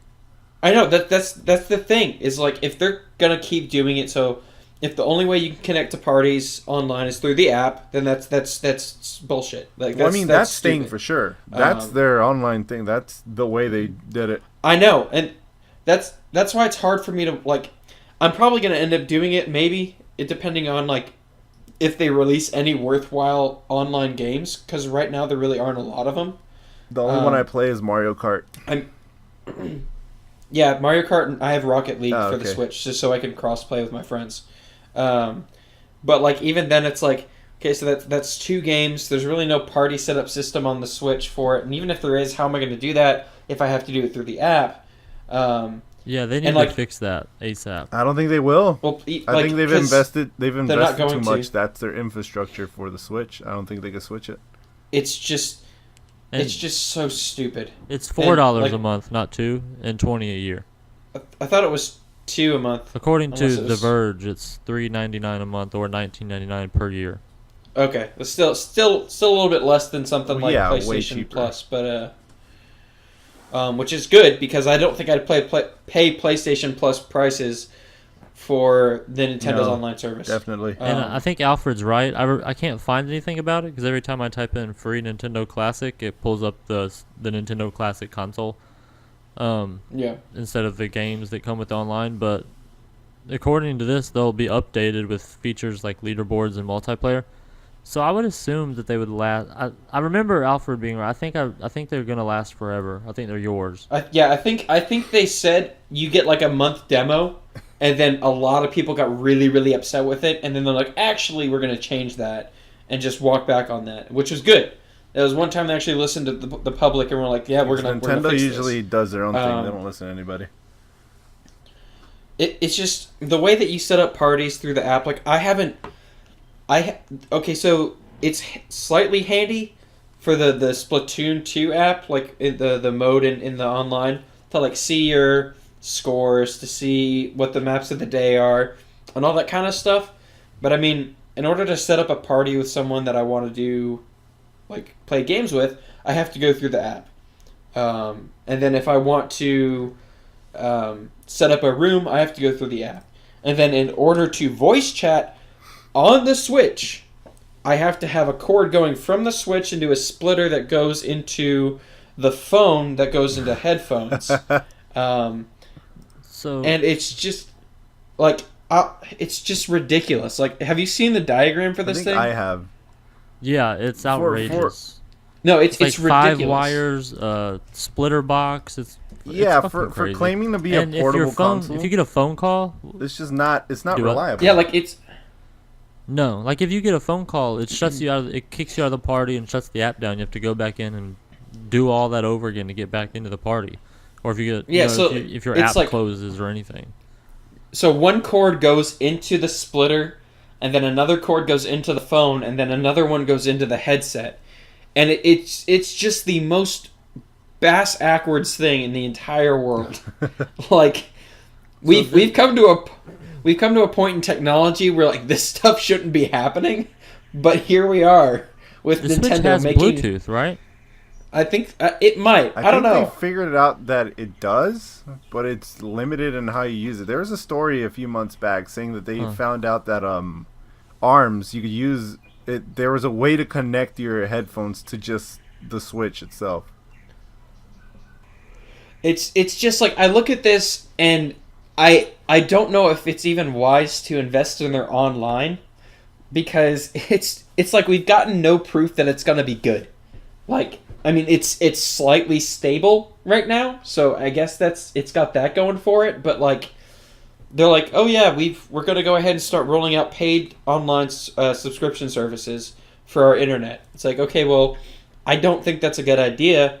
I mean, even look. So basically, we had. How long was the PlayStation 3 and Xbox 360 life cycles? I How think long it were they? was 10 good or for? 11 years. For what now? So the PlayStation 3 and Xbox 360, like how long were they good for? You can Like, still play online on 360. well, no, it was probably about so those came out maybe 06, Yeah, around 07. Yeah. Um, I mean, So- they're still both going, right? You can still play online No, on I know. PS3, right? but I'm saying like we had maybe 7 or 8 years of free online with Xbox 360 and PlayStation 3. And so we had an idea, like a Well, no, generally good 360 idea charged, of how didn't they're, it? they're 360 charged from the very PS3 beginning. was free It did? from Yeah. the whole life cycle. The whole time. Okay. Yeah, PS3's Well- always been free. And yeah. there was some Exa- I bad did- stuff with 360 too with the online. Like originally, you couldn't watch Netflix or your YouTube app or anything if you weren't a subscriber. Yeah, some weird And shit. they They changed locked that, they locked a but- lot of shit behind their Like almost everything. Okay. So I never had an Xbox 360, so I wasn't 100% sure on that. But at least with PlayStation 3, I had that for most of its life cycle. And like I walked into PlayStation 4 like I know I'm going to get PlayStation Plus because they have a somewhat reliable internet service, and like I know that their servers are good. I know that I'm not going to regret getting it. But right now with Nintendo, like their history of online has been just awful. So like if you ever try to play Smash Brothers Brawl online, like through the Wii, like you'd have better luck trying to, do literally anything else. Like Right, and we're not trying to bash on the Switch. Like y'all both like the Switch. I like the Switch. yeah, no, I love it. Like that's why we're complaining, because It's we just want like- it to be better. We want it to be good. It's just really hard to want to justify paying for their online when our previous experiences with their online services were the Wii and how bad that was, and then the Wii U and how poor the connection was on that too. And so it's like I don't want to pay for a bad connection, and we really don't have a lot of guarantee that it's going to be too good because Right. they're still trying to figure internet out. And I honestly don't even know why we're being forced to pay for it right now. Like, there's not a big reason for Nintendo to jump on that train No, yet. there's no they But- don't have an infrastructure set up from what we've seen for the past consoles, so it's just weird that they're like, well, here's the online service now and you got to pay for it. It's like you haven't proved Yeah, to anybody that your service is worthwhile to pay for. Well, how are you charging already? Yeah. Right. So I've got an update on the free classic games. This is Nintendo. So they said, excuse me, according to Kotaku, Nintendo confirmed that this monthly plan has indeed changed, telling Kotaku, Nintendo Switch online subscribers will have ongoing access to a library of classic games with added online play. Users can play as many of the games as they want, as long as they have an active subscription. Okay, so it's like Game And Pass. Nintendo also. That's what I was about to say. Yeah, it sounds a lot like they Game didn't- Pass. They said, Did For they their say classic you games. had to and this download is from the games? Nintendo too. You I don't probably think do. I so. would assume that you have. To. I don't. Yeah, I would assume it's download. This is also Nintendo. Nintendo Switch online subscribers will be able to play a wide variety of classic games, including Super Mario Bros. 3, Balloon Fight, and Dr. Mario. More games will be announced at a later date. At launch, the classic game library will include NES games. Super NES games continue to be under consideration, but we have nothing further to announce at this time. And see, So- that's another thing that kind of frustrated me, because it's like, yeah, I'm fine with NES games and SNES games, but like a majority of what should be able to run now, like if the Wii could run a Nintendo 64 game, there's no reason why we shouldn't have those in the Yeah, Switch. it should go up to infrastructure. GameCube. Right. I mean, only NES games? Like, it should go up to Wii. Yeah, yeah, At definitely. least. Yeah, I mean, I mean- look, on PS4 and Xbox, we're getting Xbox One and PS4 games for free.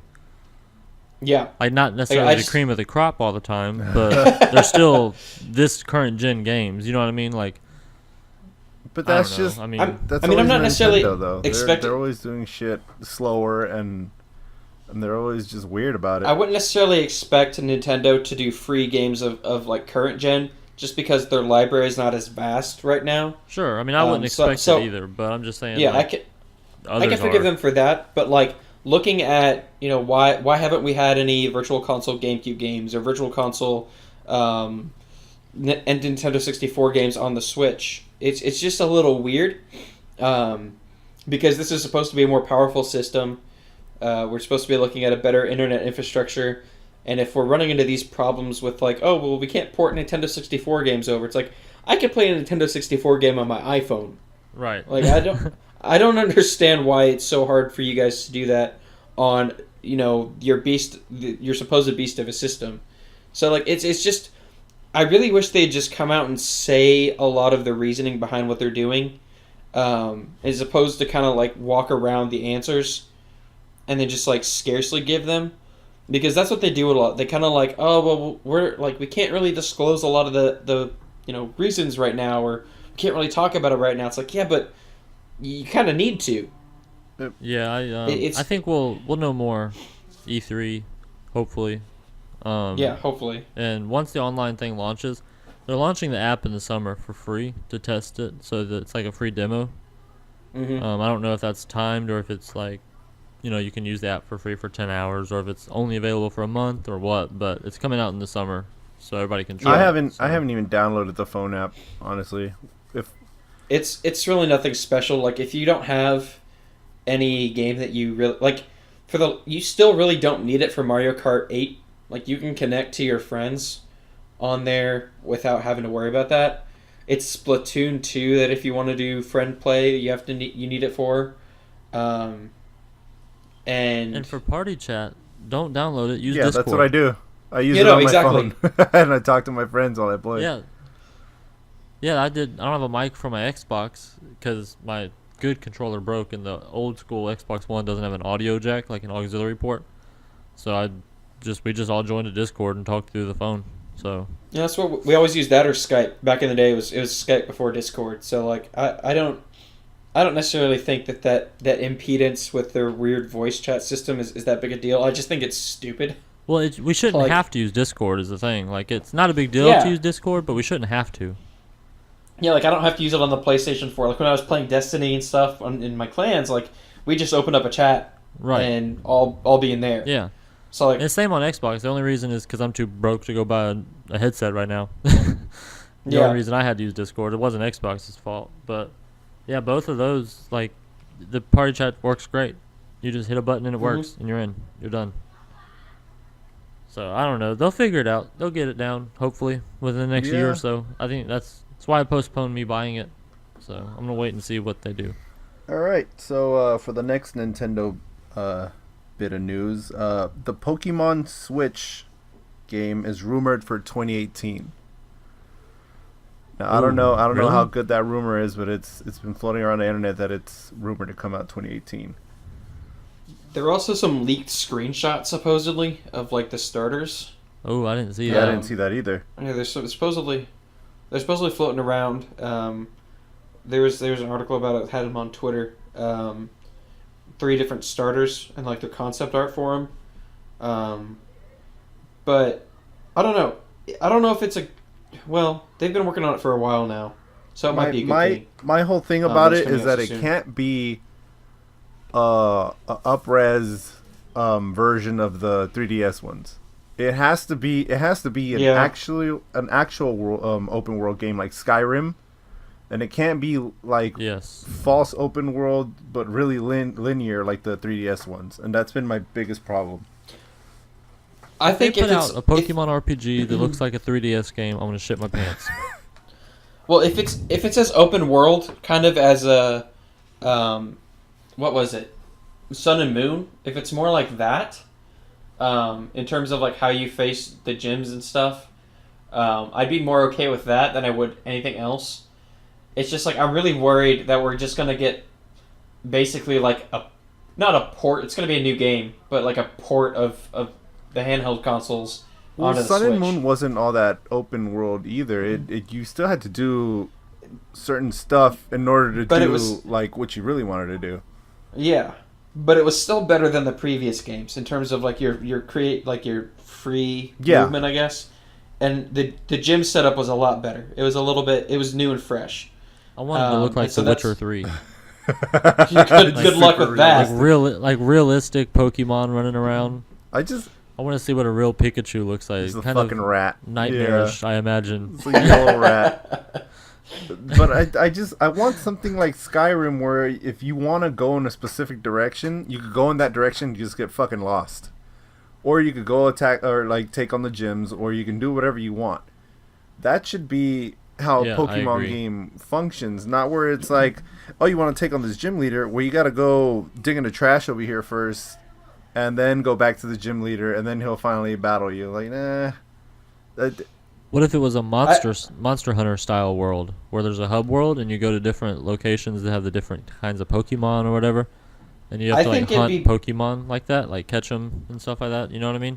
I think it'd be better if they moved away from the gym system entirely. but that's like the foundation. Um, I don't think you can. The foundation is like catching and battling, and I'd be fine with like a Pokemon League, like kind of more along the lines of what this is like a really dated thing to say, but like what you saw in the anime, where like Ash would go and fight like 5 or 6 trainers or something, and then fight like the Elite Four, and like I don't know some like looking back at let's say They could be in it, X- but not necessarily the basis of the story or something. Yeah, or even like XD Gale of Darkness or Coliseum. Like those are probably 2 of my favorite GameCube games, and they function drastically differently than the core games.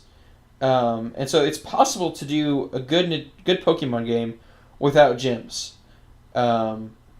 It's just I don't necessarily understand how, or I'm trying to wrap my head around how it would be open world, considering everything is more level based.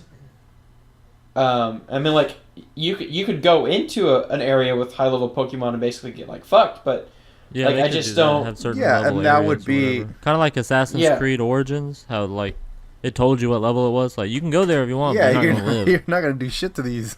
yeah, well, like kind of like in Xenoblade Chronicles, like you can walk around. It's like, oh, I'm level 2. And it's like, oh, there's a level 70 monster over there. I'm not gonna be able to kill that. Like that kind of thing, I'd appreciate a bit more in like an open world with like a linear story, kind of like what you're talking about with The Witcher, where there is a linear story that you can move along, but like you have freedom to go literally wherever you want. You're Yeah. not tied down to that linear story. I think that's the problem is like you have like walls put up in front of you in Pokemon to where you can't go here until Yeah, you've that's done my this. problem with it. They can't, if they're gonna do one on a like a big boy console, they need to get rid of that. They need to get rid of that. A big boy Like console. I still Yeah, I feel fell like off Pokemon Skyrim years lends ago. itself perfectly because that had like 2 different stories. You could do the whole Dragonborn thing, or you can do the whole Imperial versus the Nords or whatever storyline. Oh, it had way more than just 2. Like you had like the guild quests, you had like the vampires, or like Yeah. you know, all that stuff. Like all those were major parts to this. Like 4 or 5 hours That's in what the I'm story. saying. Hey, Like, here's a hot um, take: Oblivion had better quests than Skyrim does. never Yeah, me played neither. Oblivion, so I can't So speak to you're that. alone. You're They're- alone on that sentiment. Skyrim had a lot of fetch quests. You know, like they touted, unlimited quests. Well, that was the there's thing. Infinite They quests, fluffed but it by that. all of them are, hey, go get this. Hey, Yeah. go get that. Hey, go get this. But even like a lot of the main story and stuff like that. But with Oblivion, like I just did a quest the other day where this lady comes running up or whatever, and she's like, "Hey, my husband's missing. Will you help me?" I'm like, "Sure." So she takes me to her house, and in the closet there's a painting. She's like, "He was painting in here and he just disappeared." And I look around the room, and all of a sudden it says, "Click on painting." And so I click on it, and now you're in a painting, and the entire world is painted, like hand brushed. And you're trying to find this guy and fight off painted trolls and shit. It looks really cool. There's nothing like that in Skyrim. You know what I Yeah. mean? But yeah, I'm just saying. I love like, Skyrim. I- Don't get me wrong, but if they can the quest going back to Oblivion made me realize too. just and I'm like what I'm trying to say is like the Skyrim formula would lend itself pretty well to the Pokemon games, but of course they would have to do some tweaks to fit their world. Yeah, Right. I mean, I'm I not think it could expecting like a 1-to-1. Yeah, No, I just think think they that should they just need- re-release Skyrim with Pokemon. in it. That's what the PC's for. They got plenty of mods. $60. All right, so yeah, we can move on to the next one, right? All Yeah, right, I'm so good. the next bit of Nintendo news, and I think no, you got 2 more. The Mario animation movie is going on Oh, ahead, and boy. it's going to be co-produced by Miyamoto. Yeah, But I'm it's also, but excited. you forgot to say who's doing it though. It's Illumination. Illumination Which- Studios. Me personally, I love animation films. I don't think they're that great. I like Despicable Me. Okay, like I watch it with my kids and it's fine. It doesn't get on my nerves. The Minions are awful. I hate the Minions movie. But they're well made movies. So I Yeah, think, they're- especially with they're well Miyamoto made. helping, I think they could do it. I think they could do it because they're not The bad. animation looks good. Right. Exactly. That's the thing. It's like they look good. they're just It's annoying. just like, yeah, I want this. Like, it's weird because it's the same situation when we heard that Mario and Rabbids were going to be a thing. right. We all hated it. Like- and then it came out. And Like blew that was like everybody away. such a yeah. It was like such a stupid idea, and that was like probably one of the Switch's like best games. It's like, what the hell happened there? Like how did we go from that to that? And so you're looking at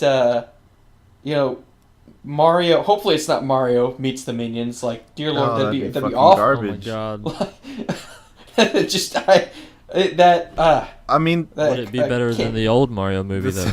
Oh no, yeah, with that, Bob definitely. Hoskins as Mario and John Leguizamo as a mustacheless Luigi. Yeah. Luigi. Gosh, that was That was a movie.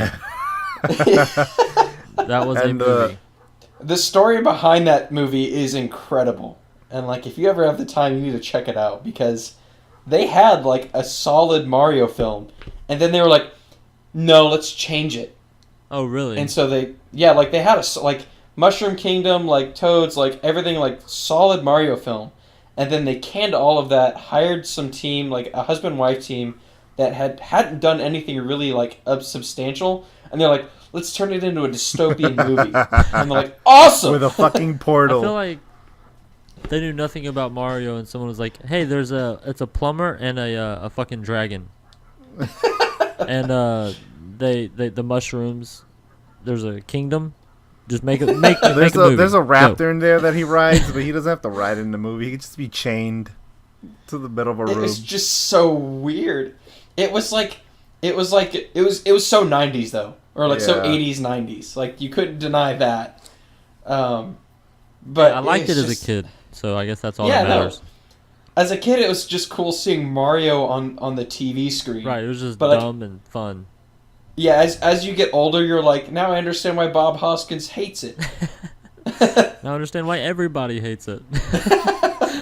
But I think if this And movie it- is gonna succeed, it has to have its own style, and it needs Yeah. to stay away from all the fucking modern tropes of animation movies where they throw pop songs in there and they all start dancing and some random shit. Just make it. Do you And I think swear, it should, like, do you think it'll look like the they'll try to make it look like the game, the Odyssey? Like the same animation look? Hopefully, Graphics-wise. I'd see maybe more along the lines of Rabbids type animation. Okay, yeah. I can see that. But like maybe somewhere in the middle. But hopefully, since Miyamoto's got a hand in it, he'll rein it back Yeah. in. Like, I swear, if there's like fart jokes or something in it, it's like I'm done. Like that's like the lowest form of comedy, and I'm just not. I'm not. I into feel like that. the safest story they can do is just retelling the first Mario. It's just Mario trying to save Peach. Yeah. Anything else was just. Or, I feel like it's easier. or- to lose. It's Peach they trying to freaking save did- Mario. If they did the 1,000-Year Door storyline, that would blow my mind because that was a fantastic game. If we got like Paper Mario and the 1,000-Year Door, Yeah. but a movie. They just recreate Sunshine. That's everybody's favorite Mario, right? I enjoyed it. I enjoyed sure. it. It wasn't the best though. Hey, But, like- that's okay. I don't like any Mario games, so I think it'd be cool to see like, kind of like I don't. I'm trying to remember. There's another video game movie that came out that did something unconventional, with its storyline was actually okay, but like if they just went a completely separate way, and did maybe like a spin-off title like something like that, that'd be great. Like I'd be perfectly okay with that. Like the first like live action Pokemon movie we're getting is Detective Pikachu Oh God. with Ryan Reynolds God. starring it. I'm so like- down, man. I am so down. Ryan Reynolds as Pikachu. It doesn't- Man, I fucking Go- love go- Ryan But Reynolds. the thing is, if you hear the voiceover in the game, it sounds like Danny DeVito, and everybody wanted Danny DeVito I for know. a live action movie. He's too busy fucking shit up in Philadelphia.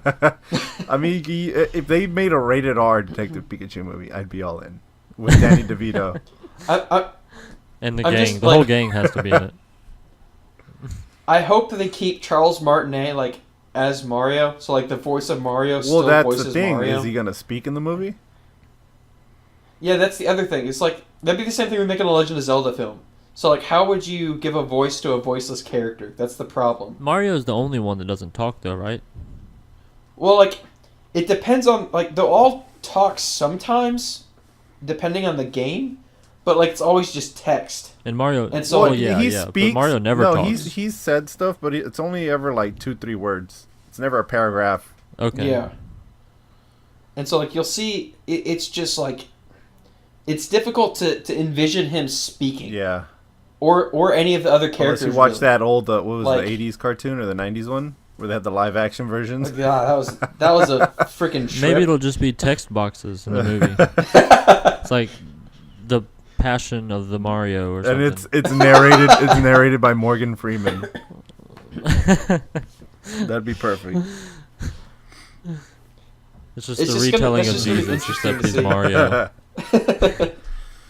So yeah, And then afterwards, Mario calls his wife a Jew or something. Okay, Mel he Gibson. gets drunk. Yeah. All right, let's move on to the next bit of and the last Nintendo bit of news. Switch sales are 13 million so far, and It's crazy. That's awesome. SNES Classic sales are at 4 million. Like I said earlier, Good for so them. Yeah, I'm glad. they have needed that. a great start. That's more than the Wii U sold total, right? Yeah, it's beat the Wii U already. Yeah. What was the Wii U? 11? It's beat the Wii U, and I think it even beat the Wii as the fastest Yeah. selling console. Yeah, in America it is. It's the fastest selling Mhm. ever. Which is crazy, because if you were like, this is gonna sound weird because I'm pretty sure people listening were alive back then, but if you can remember the craze around the Wii, like that Oh, was yeah. insane. Dude, my grandma had a Wii. Like, she doesn't even know what a video game is. I don't even know how she got a Wii. She just like she saw the news and be like, Yeah, "Wii's are it good." was And she went everywhere. and bought one. It was fucking everywhere. Yeah. The thing is, I don't know. No, she did the Wii Fit thing. I don't know if you, as a gamer, how you reacted to the Wii, but when I first played the Wii, I'm like, oh, okay, I get it. It's not that accurate. I get why everybody's hopping on, but me personally, I didn't really like the Wii. I think it was just more like a revolution at the time. Like we'd never had anything as solid as like, not that it was 1-to-1 because that didn't come until later with the Wii Motion Plus, but like having the way that somebody described it to me back when it came out back in 06, like I was talking to a guy at GameStop and he's like, it's really cool just because like my movements, like typically when you're playing a game and you move the controller, it never actually does anything, but when you're playing on the Wii, it does. Like your movements matter Right. to an extent, and so that was the big draw of it. Like some of my favorite games on there were like Elebits was like one of the launch titles. It's such a niche game, and I Hey, really enjoyed it. Excite Truck was a launch title, and That was we played that freaking game all amazing. the time. That was a great game, 'Cause- especially when you figured out that you could like put in your own music with the SD card. I didn't know that. I'm gonna have to Yeah. go buy a Yep, Wii you're now. gonna have to replay Do it. that. You could insert Listen an to that SD card. You Offspring. can load up your own music. Yeah, finally. Excite But Taxi. yeah, that was such a great like just the stuff that inspired. Like we wouldn't have Kinect or PlayStation Move at this point if the Wii hadn't done what it did, and as like sold as well as it did. Well, I think Yeah, the Christmas it's- after they all launched, me and my brother both got a system of our choice for Christmas. And I chose the 360 because I had the original Xbox and I was excited for Halo 2, or not Halo 2, I'm sorry, Halo 3. And he went with the Wii, my little brother. He was 4 years younger than me, so he's probably like 10, because I was about 14 at that time, 2006, right? Mhm. Yeah. Yeah, I was about 14, and yeah, he was very upset with the Wii when he got it, even being that young, because he was excited for like good games, like not to hate on the Wii, 'cause it had good games, but like standard AAA Oh, games. Like he got it was- Call of Duty 3 with it or whatever it was, and that was a bad game. Well, every port to that was the PS2 port with motion controls. Right. It was, Um, and he saw my game because I got Call of Duty 2, Mhm. and Gears of War and stuff like that. And yeah, he was very upset. So it ended up on his birthday the next year he got a PS3. Well, like one of the best ways that I described it to people is if you've ever played Ultimate Alliance 2 on a PS3 or an Xbox 360, and then you go back and play the port on the Wii, it's a massive downgrade. Like it's almost not even the same game, Right. just because of how much they had to scale it down. Well, that thing so only that's kinda what you output were looking 480i, right? Yeah, Yeah, and so that's that I crazy. mean, but even then, like you look at that, and it's amazing to think that the Switch has outsold that console. Yeah. Like it's sold faster than the Wii did. Like that doesn't. But I can't even process that. Which, hey, my mom and my sister still use that Wii. And neither one of them yeah. like video games, but they still play like Just Dance and like Wii Fit and shit like that. Yeah. That's funny. I think people will be playing the Wii for a long time. Not like Mhm. us. As long as Well, it- well, like, because there's yeah. so many of those bastards out there. You Oh yeah, they can get them at a pawn shop like $25. Yeah. And if the pawn shop will buy them, I doubt they'll even buy them anymore with them being so outdated. But I know they're like 50 at GameStop or something. Well, they released like a mini version right at its end of the life Which was cycle. dumb. It didn't have a disk drive, I don't think, or it didn't have No. internet or something. There was something that it didn't have that was like, I don't think it had why a would disc you drive. put that out? Oh no, it didn't have the GameCube the Yeah, controller board. edition, so you Yeah. could play GameCubes on it. Well, it didn't have that. It didn't have something else. I'm trying to think. I don't remember what it was, but it didn't have. I think you might be something, but right about the no disc port. It was like the Wii Switch or There's Wii. a little red one. Yeah, red and black or something like that. It does not connect to the internet. Does not support online features. It's not compatible with GameCube. So it's Yeah, just yeah. purely a Disc Wii only. console. I knew it was either a disc or Yeah. internet. Yeah, it was just you could use the discs and everything that the Wii had to offer, but you couldn't download any games. So it was basically just a plug and play console, which you could buy games for, essentially. Yeah, that was So, I dumb. mean- They should have done that. I wonder how many of those they sold. I don't know. I went to there's a place that I like to frequent over like across from my work. They sell a lot of old retro stuff. They had like maybe 3 or 4 of them on the shelves when I went in today. Oh, So- okay. Yeah, we don't have any retro game stores. Like, it really sucks. The closest one is Columbus, Georgia, and that's 2.5 hours away. I just go to I'm not driving mine's 5 like- hours to buy a PS1 I game. just go to the swap meet, and like every other stand is just retro games. They have stacks of SNESs and PS1s. Yeah, we have a flea Yeah. market here, but and there's a game like section or like game Mhm. station or whatever where this guy sells them, but he knows his games, so you don't get any deals. Yeah, get- the place that You don't. He doesn't overcharge, but I mean, you're not gonna get anything less than what you're seeing on Yeah. eBay or whatever.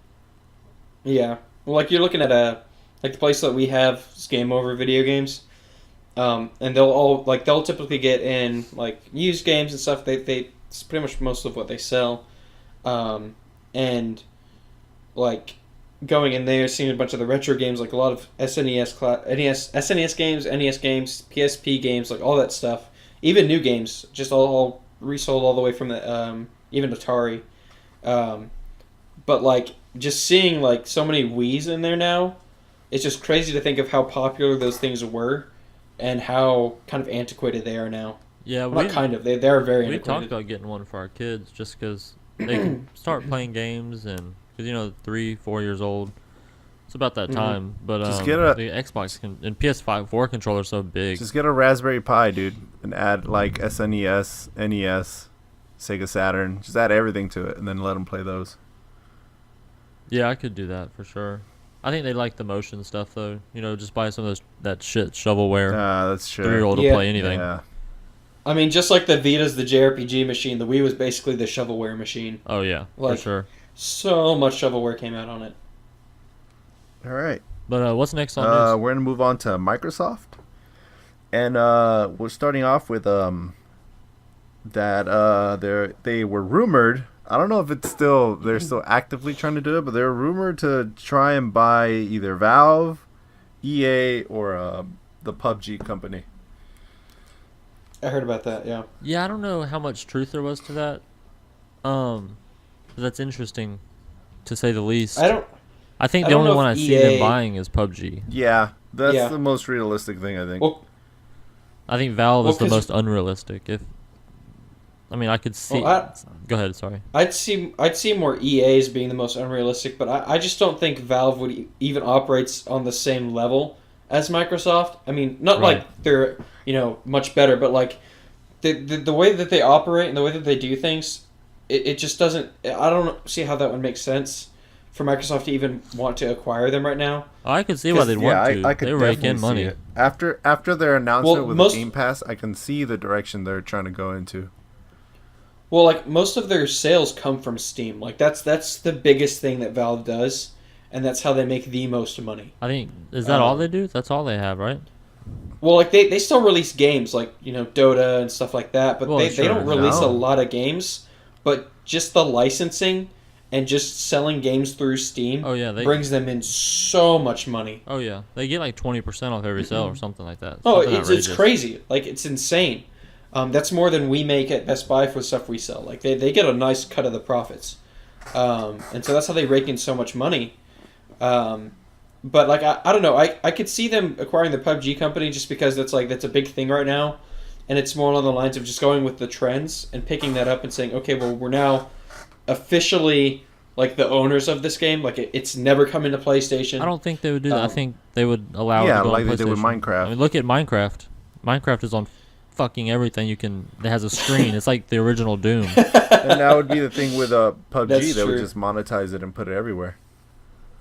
I think so too. The thing is, how and they I got hope the they'd refine it a crossplay. bit more. They got crossplay too. So like, if I wanted to play Minecraft and I had a Realm or whatever, which is like a paid Server. service where you get your Yeah. own server, I can play with people on Switch, PC, iPhone or Android, Xbox, and 360, all at the same time. Just not PlayStation. Just not PlayStation. Never. And hey, Never PlayStation. that's Sony's fault. Don't blame Microsoft. Yeah, no, it is. It is Sony's fault. That's Sony is entirely being them. bitches, man. And I like Sony. I think- Nothing against them, but that's a bitch move if you ask well they me. tried Their, it. their They tried excuse it for that is first. just Their excuse was They bullshit. tried it first during the PS3 and 360 era. They at least mentioned it. What? Oh, they Well, had they- mentioned. the I was gonna thing- say I didn't know that anything. Yeah, and The worst part Microsoft is- didn't want to, and I feel like now they're just because the thing is, if you look at Sony's history, they're about like, if you spite them, they won't deal with you again. That's what happened with Nintendo. They were supposed to make a Super Nintendo. Yeah, the original with Nintendo them, or Super Nintendo. Yeah. and they were like, all right, well, fuck you, we'll make our own console, and then they did that. So I feel like now it's just gonna be hard for them to ever cooperate if that. It could be, but that's such a bullheaded Yeah. thing to do. Yeah, it is. You know, like It's 'Cause but their reasoning behind it's so stupid. They're like, well, we want to be able to protect our user base, and we Right. can't protect them on what servers the we fuck don't. I'm like, is that? Did you see Phil Spencer's reaction?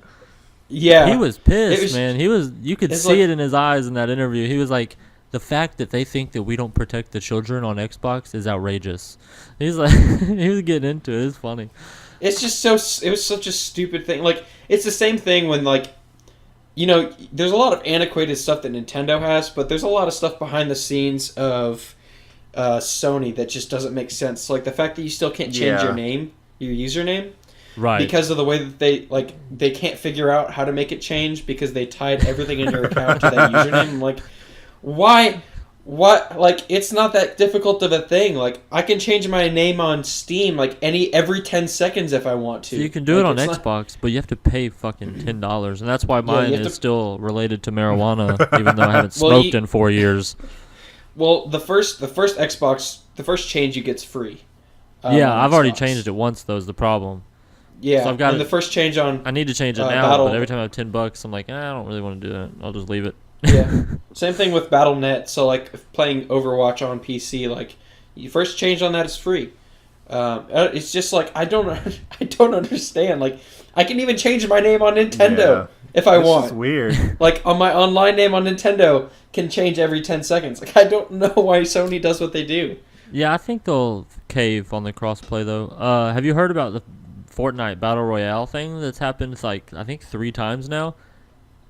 Yeah, Fortnite where has they've accidentally, quote unquote, I don't think. Crossplay. Yeah, Yeah. it's not accidental. turned I think crossplay what on. they're doing is No, it's not accidental. They're saying "fuck you, Sony." We're doing it for an Well, they're- hour, and then we're gonna act like it was They're accidental. trying to get the fans on their side. So after that, the fans are going to be like, well, Yeah. it doesn't really matter. We're playing with there's no issue here. And then eventually, if Right. Sony really listens to their fans, they'll be like, all right, fuck it. Well, I just don't understand that reasoning. It's like there's just we just don't know the communities on the other consoles. Like, have you ever played Call of Duty? If Nintendo Like, wants to do online? it and they feel safe and comfortable doing it, then come on. Like, honestly, it's a business move. They're like, you know what? We're in the lead. We don't need to do this. Like, there's no reason to do this. So, no, we won't do it. I mean, I guess, but I don't see how that I would feel like- that would forfeit their sales. If anything, like, you know, so you go to buy a console, like all my friends play on Xbox, and so I guess I'm gonna buy an Xbox, even though I really want a PS4. Well, now you could Yeah, buy a that's- PS4 and still play But with your friends. that's how you get sales. Because if all your friends are on PS4, then you need to buy a PS4. Because there's no I crossplay. mean, Yeah, yeah, but I the pro- guess, but I don't know. I The think problem that I was having, like, the only reason I have Rocket League on the Switch is because my friends have it on Xbox. I'm like, I you can want play to buy with it them, on yeah. PlayStation 4. Yeah, I can cross play on the Switch, with my friends on their Xbox Ones and PC. Like, it's not that difficult to do. I didn't want to get it on. I wanted to get it on PS4 because it's gonna perform better and look better, but I couldn't do it on there just because yeah. there's no But crossplay. there's I know crossplay with the Sony's winning, PC. and they deserve it. They've done really well this generation, and they've been putting out fantastic first-party, second-party games. But Mhm. I think Xbox is in the lead with fan service, doing stuff for their fans without They weren't at without the first. need to. No, they weren't at that E3, but not long after they had already flipped on it. So I mean, Yeah, when they walked everything back, then they yeah, finally and started we got to doing give some them stuff credit. That was right. like what 5 years ago. Like, yeah, Yeah. they fucked up 5 years ago, but 3 months after that they were okay again. So like, But come on. that's Like, you know what I that's mean? the thing. Like I said on the last podcast, this is their PS3. Where PS3 they fucked up, and after that, the whole life cycle of that console was just fan service. PS Plus came out of that, which was a Right. fucking And they were the great first to deal. give out free games, right? Yeah, and that's what I'm saying. Yeah. Like, and then they were just like full on just releasing game after game that life cycle. So it's just when the pressure's on you, you're gonna do your best to get as much like attention to you, positive attention at Yeah, least. for sure. So like I said, this is Microsoft's a- PS3. They're doing their best to get the fans back and to please the fans. So I'm pretty sure next. It seems like a third console error. Yeah, PS3 and the one is their third console. Well, it's because Sony's too comfortable in their place in the lead, and so they're going to start falling behind because they're just too comfortable where they are. They're not willing to make those moves that they need to make. And Nintendo's doing its own thing. Nintendo doesn't care what the market says. Yeah.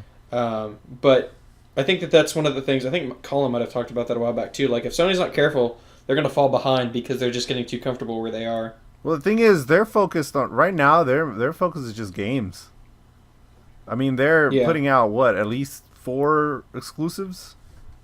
I mean, if you want to count like the remasters, like Shadow of the Colossus, then it's starting off in February. Well, I mean, it all depends on what games you like. Because I mean, Xbox has 3 announced for this year.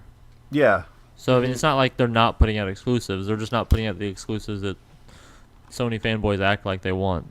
You know what I mean? Because Xbox is evil or whatever, and for Xbox fanboys, Sony is evil because their games suck. Whatever. But both of them are putting out great games. And Xbox, Phil Spencer said multiple times that they're now looking, now that they've got the X out and they feel like they're in a place hardware-wise that they want to be, they're looking into first party and grabbing exclusives. And I think that's where this EA and Valve rumor comes from. And I could see them Okay. buying EA. I could see it. Putting out, the sports games they're going to put on all the consoles because they're going to make money on every copy sold, whether it sells on the PS4, the Switch, or the PC or whatever. Mhm. They're going to get a profit of that, a portion of that. So the thing is, I could see that happening. And you know how many fucking IPs EA owns that they're not doing anything with? Or they're doing things wrong with them. Right, or wrong, yeah. I mean, both ways. Like, EA probably owns more shit than we know they own. Like, just that haven't had a game in 5 years that we've forgotten about, you know? Kind of like Michael Jackson and the Beatles. Yeah. I mean, yeah, if they acquire EA, they'll get a huge library. The thing is, I don't see any of these but the PUBG one being like. I find it very hard to see EA give themselves up. That's like what I'm that. saying. Like, I just don't. It Like would they're- have to be a hostile takeover. They'd have to go in and No, buy it a would. large portion of their shares. That's why the Valve Like- one isn't realistic, because they're not an open company like that.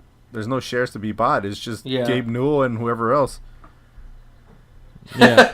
That's a good way to Yeah, put so it. I mean, they can't even take over. They can't do a hostile takeover there because it's not an open business like that. They would have to. I could see more of a partnership with Valve than I could like a Well, a they've sort of buyout. done that in the Like, past I- with Left 4 Dead being only on the 360 and Yeah, I mean, like I see that more along the lines just because of the way that their console interacts with Yeah. PCs. Like, basically, like the fact that I can buy Cuphead on the Steam store and on the Microsoft store says something about that. Yeah. Just because like that is technically a first party Xbox game that I got through Steam. yeah. Yeah. So like they're making strides with the PC, like the Play Anywhere thing. You know, and now that you Yeah. own Cuphead, you can play it on Xbox if you ever get an Xbox. yeah, I think if this rumor is actually true or whatever, I think it's more of a, like you said, a partnership, and I think it will be with Valve for their next console, because I think they're gonna go full on digital next console. I hope I so. think we're gonna see better specs in it too. I think we're gonna see something like the Steam box, not the Steam Link, Yeah. but like the Steam box in terms of power.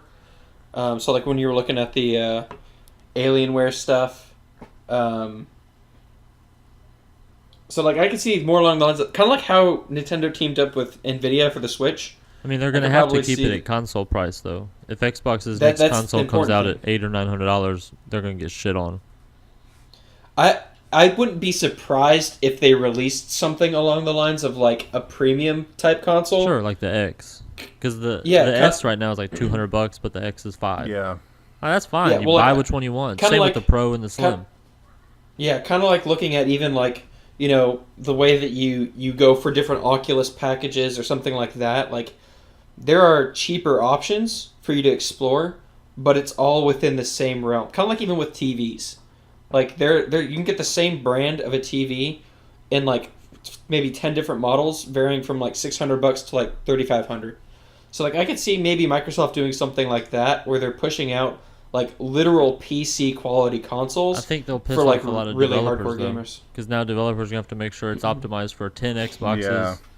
you know, 10 PS4s, and every PC option. I don't you know. necessarily think it'd have to be like, because right now technically I can run The Witcher at highest quality on my PC, but like that's the maximum it's made for, and it can go down from there. Sure, So like I sure. think that if they make, basically what they'd be doing is they'd be cutting out development for an Xbox and essentially being like building games for PCs and consoles. Yeah, I see what you're um, saying. Yeah, And so that they can still make like the best quality one, have to make multiple versions. It's just you can only achieve a certain like peak performance with each different console, kind of like a computer. yeah, and they could just, you know, on PC you have all the setting options. They could just put it down to Yeah. low, medium, and high, and lock it. Yeah, based on like your specs, like kind of when you first start up like The Witcher or Skyrim, and it's like getting the specs on your computer. It's like setting your settings to ultra or high or something like that. Yeah, I just don't know. I don't think they're gonna do that, but I could see it. I guess I think they'll stick to the model they have now. They'll put out a Xbox, fucking 2 or whatever they're gonna call it. well, we should be hearing about new consoles within a year. Probably next year, Yeah. I would say.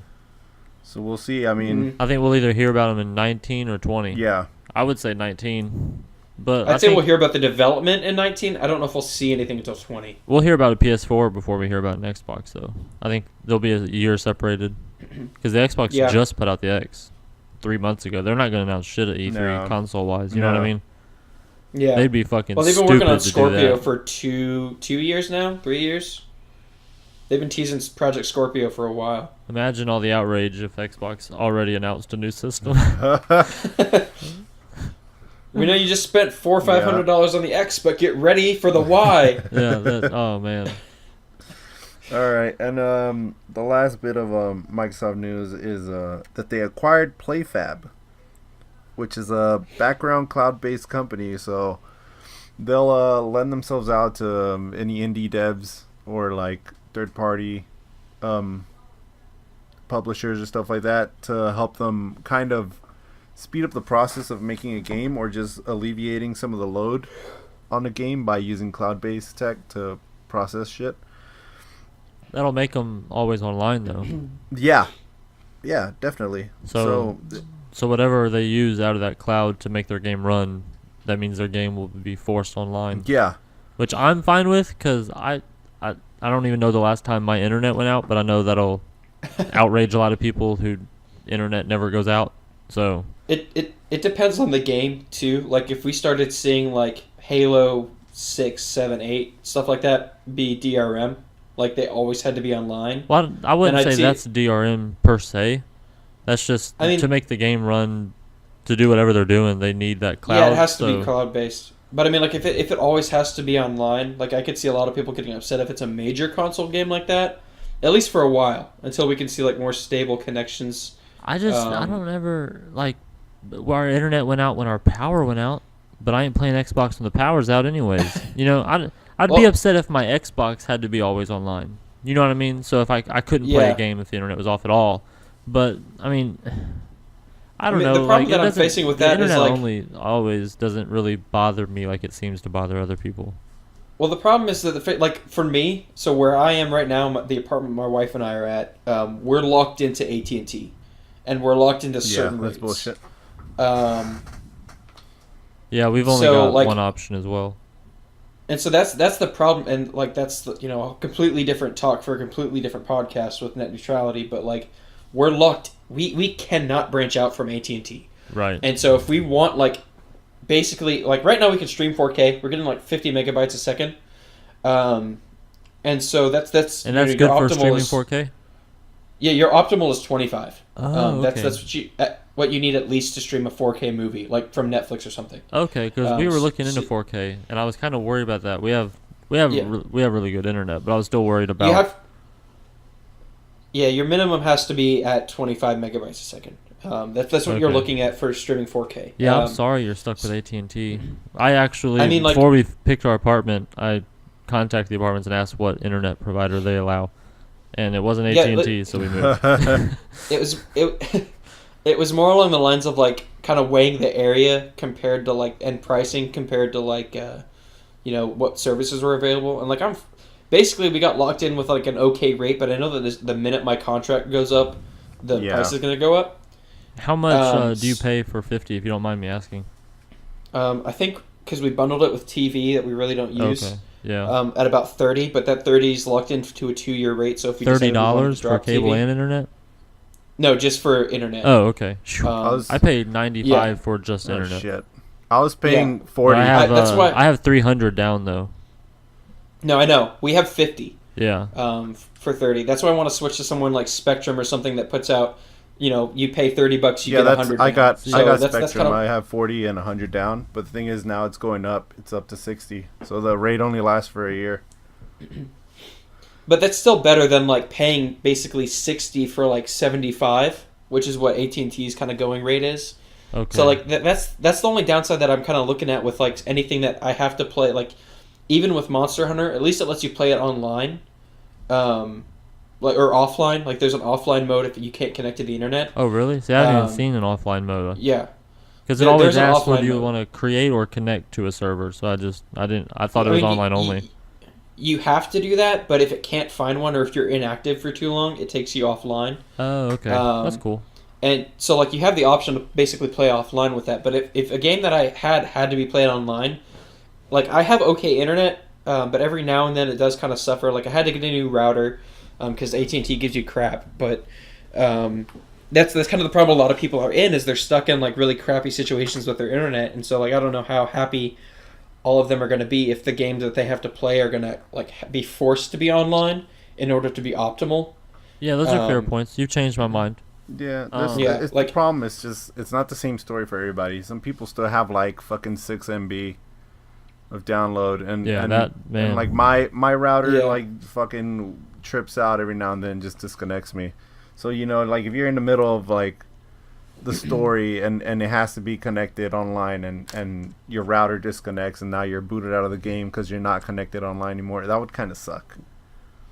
Yeah. Well, like You're- and y'all are right. even one I of mean, my like one of my friends is in like the middle of bumfuck nowhere, Iowa, and so like he's out in the country. Well, hey, we And, have a like- system for him. Yeah. It's called the 360. No, I'm just kidding. but like you're like out there and you don't really have like strong internet connection all the time, and so it's crapping out on you. So it'd be really hard to like convince someone like that in a situation like that to buy a game if it always had to be online. And so like that's what I was saying. Like I could see maybe like games that are $20-$30, like kind of indie games. Sure, being online for only. the most part do that. Yeah, but like a major AAA release, like if they did that to Doom or Well, that's like why they're doing that another with Halo Crackdown game. 3. Because they Yeah. use the cloud, but only on multiplayer. Yeah, Which is why in That's like single a- player, the city is not... You can't destroy the city. so that's why I can see it on like smaller games, but it'd be a harder sell on bigger games like that. That's such a weird Yeah, thing. though. y'all definitely changed my mind. Guess I was speaking from a place of privilege, you know. But that wasn't a joke. But Your okay. internet privilege. But no, I mean seriously though, like...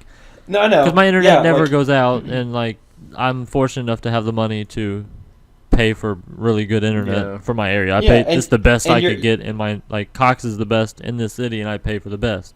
Unfortunately, And you're in a it's good on- area for that. right? Yeah. So next year, I think they said next year we're supposed to be getting gigabit, so hmm I'll be paying more, I Like- guess, because I want gigabit. Well, like if they could lay down fiber optics in more places, if they can get more stable connections, then I could see it.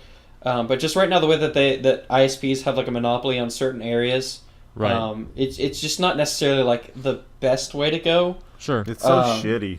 Just It's just fucking around- shitty. Like Yeah. I have to choose I think between. it'll get better over the next few years. I have to choose between we have to AT&T go with and Cox. Spectrum, and AT&T's like highest is like 10 MB, and I'm like, wow. Yeah, AT&T they charge really crazy rates for their like really small internet packages, and they tout it as being really good. But like you have to use their modem. You can't use a separate modem. Really? Yeah. Yeah, you can't. AT&T forces you to use their modem, and so like I wonder had if to we're switch the forced. router. We used the modem they gave us because it was a modem router combo, and I have my Xbox plugged in directly, so that's no worries. And our phones and laptops have never had problems. But I wonder if I could Most- use my own modem if I wanted. Most of them should allow you to. AT&T's the only one that I know of that doesn't, and that's kind of why I want to switch to, because it throttles the connection a little bit. But I switched to like a Linksys Velop router, and so like I've gotten better performance, better bandwidth out of that. But I mean, still like I don't want to have to be locked into a crappy router modem combo. Right. And I can get really really technical with that, but like that's the main problem that I'd see people facing is like if they're locked into a specific place with a specific internet company, and if they want to be able to play online like that with a stable connection, then they're gonna kind of have to suck it up and pay for more internet. I think my modem router thing only has one Ethernet. It might have more, but if it only has one, and I buy a splitter for the PS4 and Xbox to go at the same time to be plugged in, would that slow down the internet on either, or would it be okay? You think? That might. I don't know if I'd do that necessarily. I'd just probably get a better router. Okay.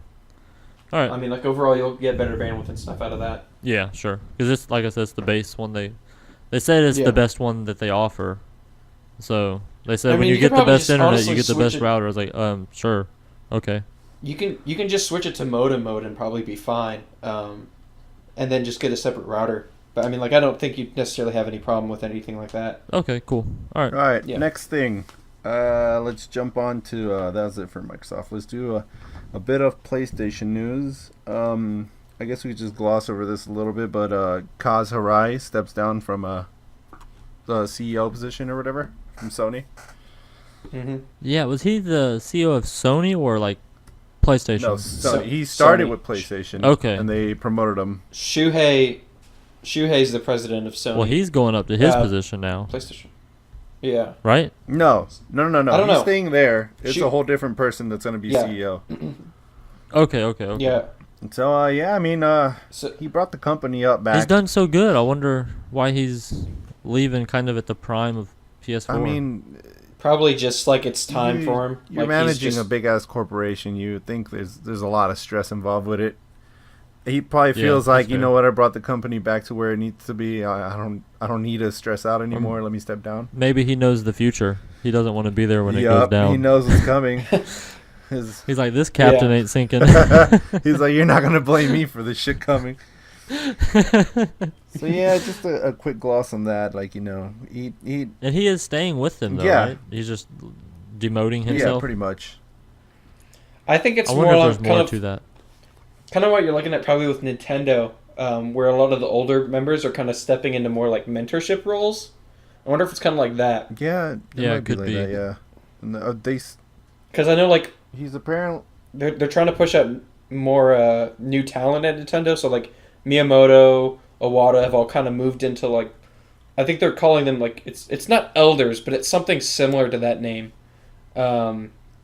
like fellows. I'm not 100% sure, but they're stepping into like that kind of a I'm role. not your fellow pal.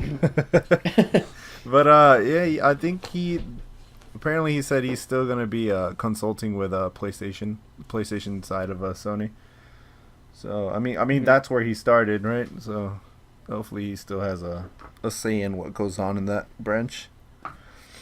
Yeah. And the last piece of Sony news is there's I don't know if there are leaks, but there's information on the new firmware for the PS4, firmware 5.50. And Is it name changes? no, the interesting part is It's never going to be name changes. it'll only be interesting for pro owners, but it's allowing system-wide super sampling. So it's upscaling games or downscaling depending on if you're playing on a 4K screen or a 1080. That'll be nice. Oh, that That's is cool. actually Yeah, that's really The nice. only thing is that Sony did warn that if you're gonna activate this on your pro and you're playing on a 1080, it might your FPS might suffer a little. Huh. Yeah, I mean, I don't necessarily know why you'd want to get a Pro if you didn't Yeah. have a 4K, but Well, I was debating on a Pro or Slim because I don't have a 4K TV yet, but I will eventually upgrade. But I think I'm just gonna go with the Slim. Yeah, I mean, if you went with the pro, you got this to look forward to, which would help you out. But and you got better performance out of a Pro. But like at this point, like if you don't have a 4K TV, I don't. Yeah, and Necessarily it's think you should $150 jump on it. more. Yeah. And 100 if I. But I'm thinking about getting a used PS4 because it's Mhm. cheaper. Yeah. But I'm just not really sure if it's worth the 150 without me already having a TV because it'll probably be at least 4 or 5 months before I save up for a 4K TV because but when I get one, I want to get a good one. Yeah. they're always cheap now, though. I remember I Yeah, bought mine they're pretty cheap. probably 3 months before there was like that real like push where they all got cheap. So I paid like $400 for a size 42 or some shit like that, and then like within months there was like 50-inch ones for the same price. We yeah, have and it all depends on the brand. Like I'm more Sony loyal for my televisions, so like I'm probably once we move into a house, I'll probably get a new Sony TV, like a 900 series or something, or the new 900F whenever it comes out. But at this point, like if you don't really have anything to do 4K off of, like it'll still look good in regular TV and everything, but like if you don't have a 4K TV, then I don't necessarily see the purpose in a Yeah, Pro, because frame rates aside have from- never really bothered me. Like, Yeah. if it's a pretty solid 30, then I don't really care. Like 30, 60, you get whatever. As long as it's not better dropping into the load times. teens, then I'm fine. you get better load times on it, but that's like not too big a Yeah, deal. Better load times is definitely a positive for sure, but it's just not something that warrants $150 at the moment. Yeah, definitely. Yeah. Especially because I can now spend that 150 on a headset and a game, other Yeah. stuff. So, because I'm probably gonna skip on the Plus at least for now, because Mhm. I really, Xbox is my main squeeze. I'm honestly And I already pay for that. So thinking about just letting Plus run out on me too, because I'm mostly gaming on PC now. I do all my multiplayer gaming Right. on PC, so it's just like, I don't really need to pay. And isn't it a wonderful world because you don't have to pay for your online gaming? Yeah, on PC. It's just so simplistic. yeah, that is definitely really nice. That's one thing I miss about PC gaming. Yeah, Which $10 a month isn't bad. We get 4 games a month for free on Xbox. Mhm. Not always good, but like this month there's 3 games that I'm looking forward to. So 2 that I'll probably play Yeah. a lot, and Crazy Taxi that I'll turn on a couple of times and think, oh, this game was fun back in the day. So, but All right, let's move on. Those are the 3 big console makers out of the way. This is more like smaller new stuff, but Monster Hunter ships 5 million, and Ryu and Yeah. Sakura skins were announced. yeah, are those on every console? Yeah, Okay, cool. Because I saw, I'm pretty jealous of the PS4 users that have the Watcher yeah. from Horizon. Yeah, the Horizon yeah. Zero. It looks so weird. On the It looks cat, so It's so cool. weird. yeah, it looks kind of Yeah, funky. it's but so I like cool. it. I didn't know they had that. I- Somebody posted a screenshot in a group, and I was like, wait a second. I know what that is. I but wish- that's not the right game. The only thing is, I wish the mission would have had more to do with it, but it's pretty much just like take down some pterodactyl looking fuckers and then the raptor. You get But, Aloy you next know. week, right? Or something like that? There, yeah. So Don't I you don't get know if some it's of her armor or something? Aloy completely, but it's her armor a- and her bow. Well, yeah, that's what I Yeah, mean. Yeah, like her. It's event based, Yeah. so it's like weekly. Which kind of sucks for people that aren't jumping Yeah, on 'cause it they're right gonna miss now. out. Yeah, they're never gonna get it. I Mhm. failed the weekly one the other day, and apparently you can't redo it. So if you fail, you're done, Yeah. which sucks because there were some good rewards. I don't remember what they were, but So yeah, yeah, I didn't realize. Which that. is I like- mean, the Ryu and Sakura Which skins is- are gonna be great. You completely look like them, which is a little Yeah, that's really jarring cool. at first because you're fucking running around like Ryu with a giant hammer. That's how it is in Dead Rising 4. They've got some of the Yeah, famous Capcom stuff, and you actually look just like them, same hair and everything. It's goofy. no, but you're you know. still Frank and stuff in those games. I think this one you're like Yeah, you're yeah. Ryu. Oh, you're actually like his body too. And Yeah, at everything. least that's what it looks like Oh, from okay, the okay. trailers they showed. Yeah, that's pretty funny. And the 5 million sold. That's pretty good, dude. I mean, it released Friday. Yeah, that's been Yeah. out for what? Yeah, that's fucking crazy. it's That's not. Well, that this is was- a week today. And it's kind of crazy because not that Monster Hunter's been a niche franchise, but it kind of has been. yeah, for out a of while. Japan, definitely. So, like- it really has been because you know Yeah, so it's a lot of people are like, hey, I've never played this game, and they played the beta. And from what I understand, even from people that love Monster Hunter, the beta wasn't great. It wasn't. Like, I played the beta, and that almost turned me off to the game, but a friend convinced me to get it. Yeah, that's the same here. I watched the beta. I didn't play it because it was only on PS4. The beta was, but Mhm. a friend that plays Monster Hunter a lot played it, and he was like, it's okay, but you need to get this game anyway. So like, I'll see. That's why I didn't end up getting it until about 2 days ago. But Hmm. yeah, and yeah, 5 million. That's Japan awesome. itself sold 1.75 million. So they sold a huge Yeah, chunk. that's crazy. Yeah. All right. Next up is Facebook is working on a Twitch competitor called the Facebook Creator Program.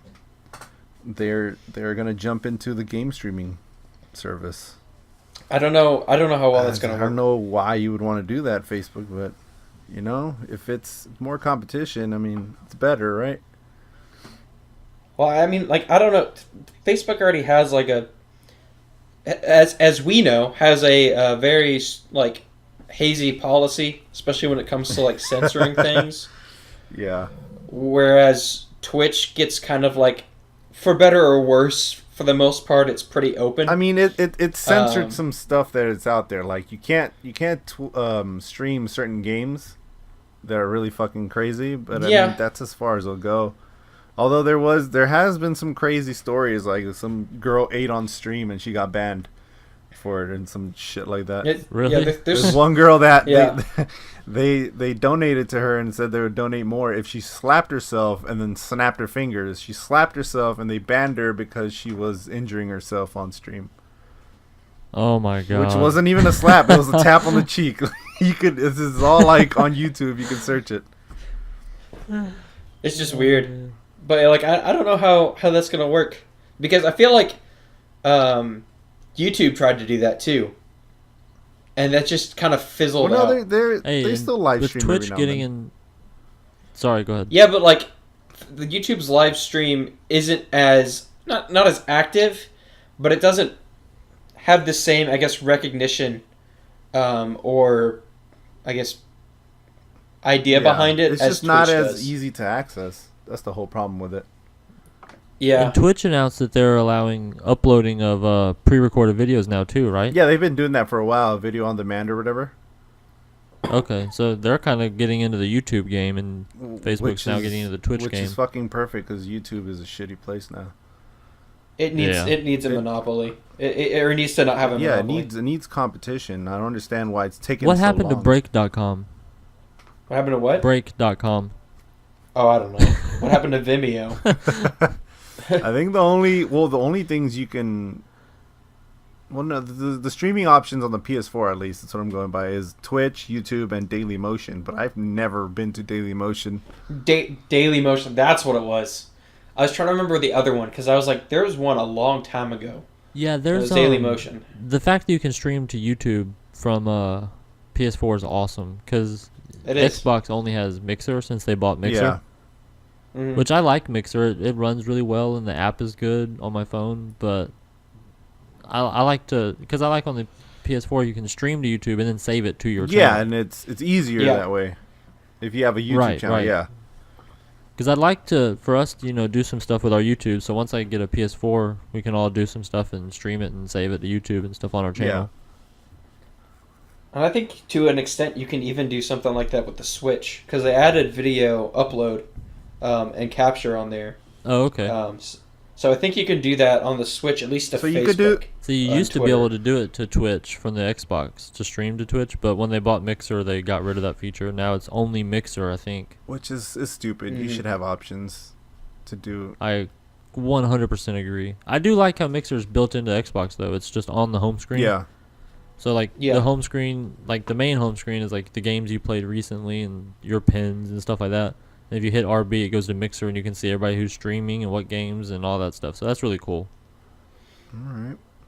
So yeah, Facebook. I don't know. We'll see if if it matches up to Twitch, because Twitch is pretty ahead of the streaming game so far. I mean, you can do 1080p, 60 frames per second now, and there's like no lag in between the stream and the viewer, and it's just they're ahead of it. So I don't know. I don't know if, Oh, they've had a long time to Yeah. perfect it. and now they're working on add-ons for games, which is interesting. They're moving more towards a viewer interactivity type thing. So if somebody's What do you mean add-ons to games? so if you're playing a specific game, like if the streamer's playing there's a YouTuber I watch named Criken. He's working on a video game where the fans like decide when to activate jump scares and stuff. So Twitch is working on Oh. add-ons for a game like that, where it makes it easier to just choose stuff, and it has its own currency, so you can buy what you're gonna do and stuff like that. So they're doing different add-ons for different games. Yeah, that sounds really cool actually. Well, there's even stuff like that in Telltale games, which they've got going for them. Is like you have the option to just do a purely crowd-based game. So like if you want to, like Batman, I think, was the first one that did this. Is you can set it up to be streamed and have the crowd decide what choices you make next. Yeah. So like everybody votes, and then the top vote gets to take that choice home. Kind of like that. Like I imagine a lot of stuff like that would be really Yeah, really and popular. it would just increase popularity of streams too, because then the viewers are having even more fun now. Instead of just watching them, they're taking part of the game. So yeah, I 'cause mean, I usually only watch that kind of like streams and let's plays and stuff while I'm playing a game that I've already played. Like I'll jump in Oblivion or Skyrim and just fuck around and have it going on my phone. Mhm. So with interactivity, I'd be more likely to watch it when I'm not busy doing something else. yeah. So Because it's almost like I just listen to them play, if that makes sense. yeah. Yeah. So I mean, I don't know. We'll see. The next bit of news, I'm gonna go into more of like just games that have been a release date has been announced for them, which I only managed to find two, which is Final Fantasy 15 Pocket Edition. It's gonna release in this month of February. Yeah, what do y'all think about that? Have you seen trailers and footage? The and art stuff? It style looks is kind of weird. really fucking weird. Yeah, that's a It's- weird one. I don't know why they did that. Is it the game? Is it Final Fantasy 15? It's completely Final Fantasy 15. Everything's Final. That's crazy. Yeah, it's just different graphics and different mechanics, but it's Final Fantasy 15 for sure. It's just. And how much is that going to cost? I'm not sure, but if you Not go sure. by any of the other Final Fantasies they have up on mobile, it's probably gonna be like 15 About or 15 or 20. so. Yeah, Yeah, which is kind of outrageous. yeah. I mean, for this one, it's a new one, fine, but like, go to buy Final Fantasy like 4 on your And phone, it's- it's like 15 yeah, or 20 bucks. no, You're like, fuck are you no. fucking kidding me? All right, and the next game that got a release date is Red Dead Redemption. Wait, what's it called? Yeah. Yeah, Red 2. Dead Redemption 2. Red Dead 2. Uh, How did you forget I that? don't know. I got confused. Is it really Redemption 2 or is it something else? Yeah. No, it's Redemption Yeah. It's 2. not Revolution? Well, Redemption didn't have anything to do with Revolver, did it? No, Yeah, so this it didn't. has to have something to do with the first one then, or the second. God damn well, it. it's a prequel. It's the same It same ha- gang that John Marston was part of, but it takes place Okay, way cool. before. Okay, Yeah, cool. 'Cause I hope Marston's in it somewhat, because he's one of my favorite Rockstar like main characters. I would love to see, along with that, a bundle of like the original, like not even just remastered, but to be able to play Red Dead Redemption on like PS4 or something. Well, That'd be great. Xbox has been doing that for a while. I know when I bought Gears of War 4, I got 1 through 3 and Judgment for free. Yeah, that was a deal they had going on at the time with that. And Fallout 4, I got Fallout 3 for free. When I bought Just Cause 3, I got 2 for free. When I bought, or my friend, I didn't buy this, but he told me he bought Dark Souls 3, he got the first one for free. Because, they're backwards Well, the thing- compatible, so you get the digital Yeah, copies that's for the free. thing with that is that they'd have to make it like port it over to the PlayStation 4. Right, But I think that'd be worth it. I think there's a lot of people that didn't get to play Red Dead Redemption. right. Who Who would definitely and that benefit from it. Oh yeah, no, definitely. Like they're doing Far Cry would- 3. That was announced today. Did y'all hear about that? Yeah, Yeah, If with the season pass of 5, you get the Far Cry 3 for free, and then later on this year, it's coming out solo. it's kind of a slimy way to do Yeah. it though. They're kind of doing what Call of Duty did with Modern Warfare. Yeah, You had Yeah. to buy Yeah, I that. don't You had like to it. buy the collector's edition or whatever in order to get Modern Warfare 1. yeah. They But ought they to just give it eventually with the finally regular one. released I it mean, that's what 3 as a games ago. standalone. This is technically 5, 6. Yeah. yeah. So they might as well. They should 'Cause- just give it with the regular edition. I think too. Because there was Primal. That's the Yeah, the 5th one one that technically. came- yeah. Right. And which was basically a reskin of 4. Like it was essentially the same game, same map. Well, I mean, they changed it up a bit. It was different. It was a different look. Different The same map diff- structure, but Different story, and it was basically supposed to be like 4 long time ago. right. So I mean, they had reason Yeah. to do that. I don't think that was them. I mean, that might have been the reason they did that was to cut a corner, but at least they weren't shitty about it. It wasn't like the same exact game, just with an old time. Like they changed up the way the map looked Yeah. and everything. You know what I mean? Yeah. But I just don't know if like I know that one didn't do as well as 4 did. I love Far it's Cry and still- I skipped Primal. So Yeah. all right, just to just- finish off that bit of news, the release date is October 26th. oh yeah, Red Dead. That's right. And we're living up to our name, Lost Context. Yeah. The next But yeah, I'm excited for Red Dead. Hopefully, they don't lean too far into the microtransaction shit. I'd like to get some actual DLC for the single player, I unlike don't they did think- with GTA I don't 5. think they will. I think Yeah. they've seen too much money come in from their current model to go back to DLC. Oh man, they have made a fucking killing Yeah, with and I don't Grand Theft Auto I Online. really don't see them doing single player DLC for a while. Yeah, that. I think I've played Grand Theft Auto Online more than I've played any other game, and I think it's one of the most scummy games out. Well, I played the first year and a half. I played about 1,000 hours, and since then I haven't played it much because everything they put out costs fucking outrageous. It's a full-time job to buy everything in that game. Yeah, well, I mean, Like, and now they have something that you buy. It's like $1.5 million.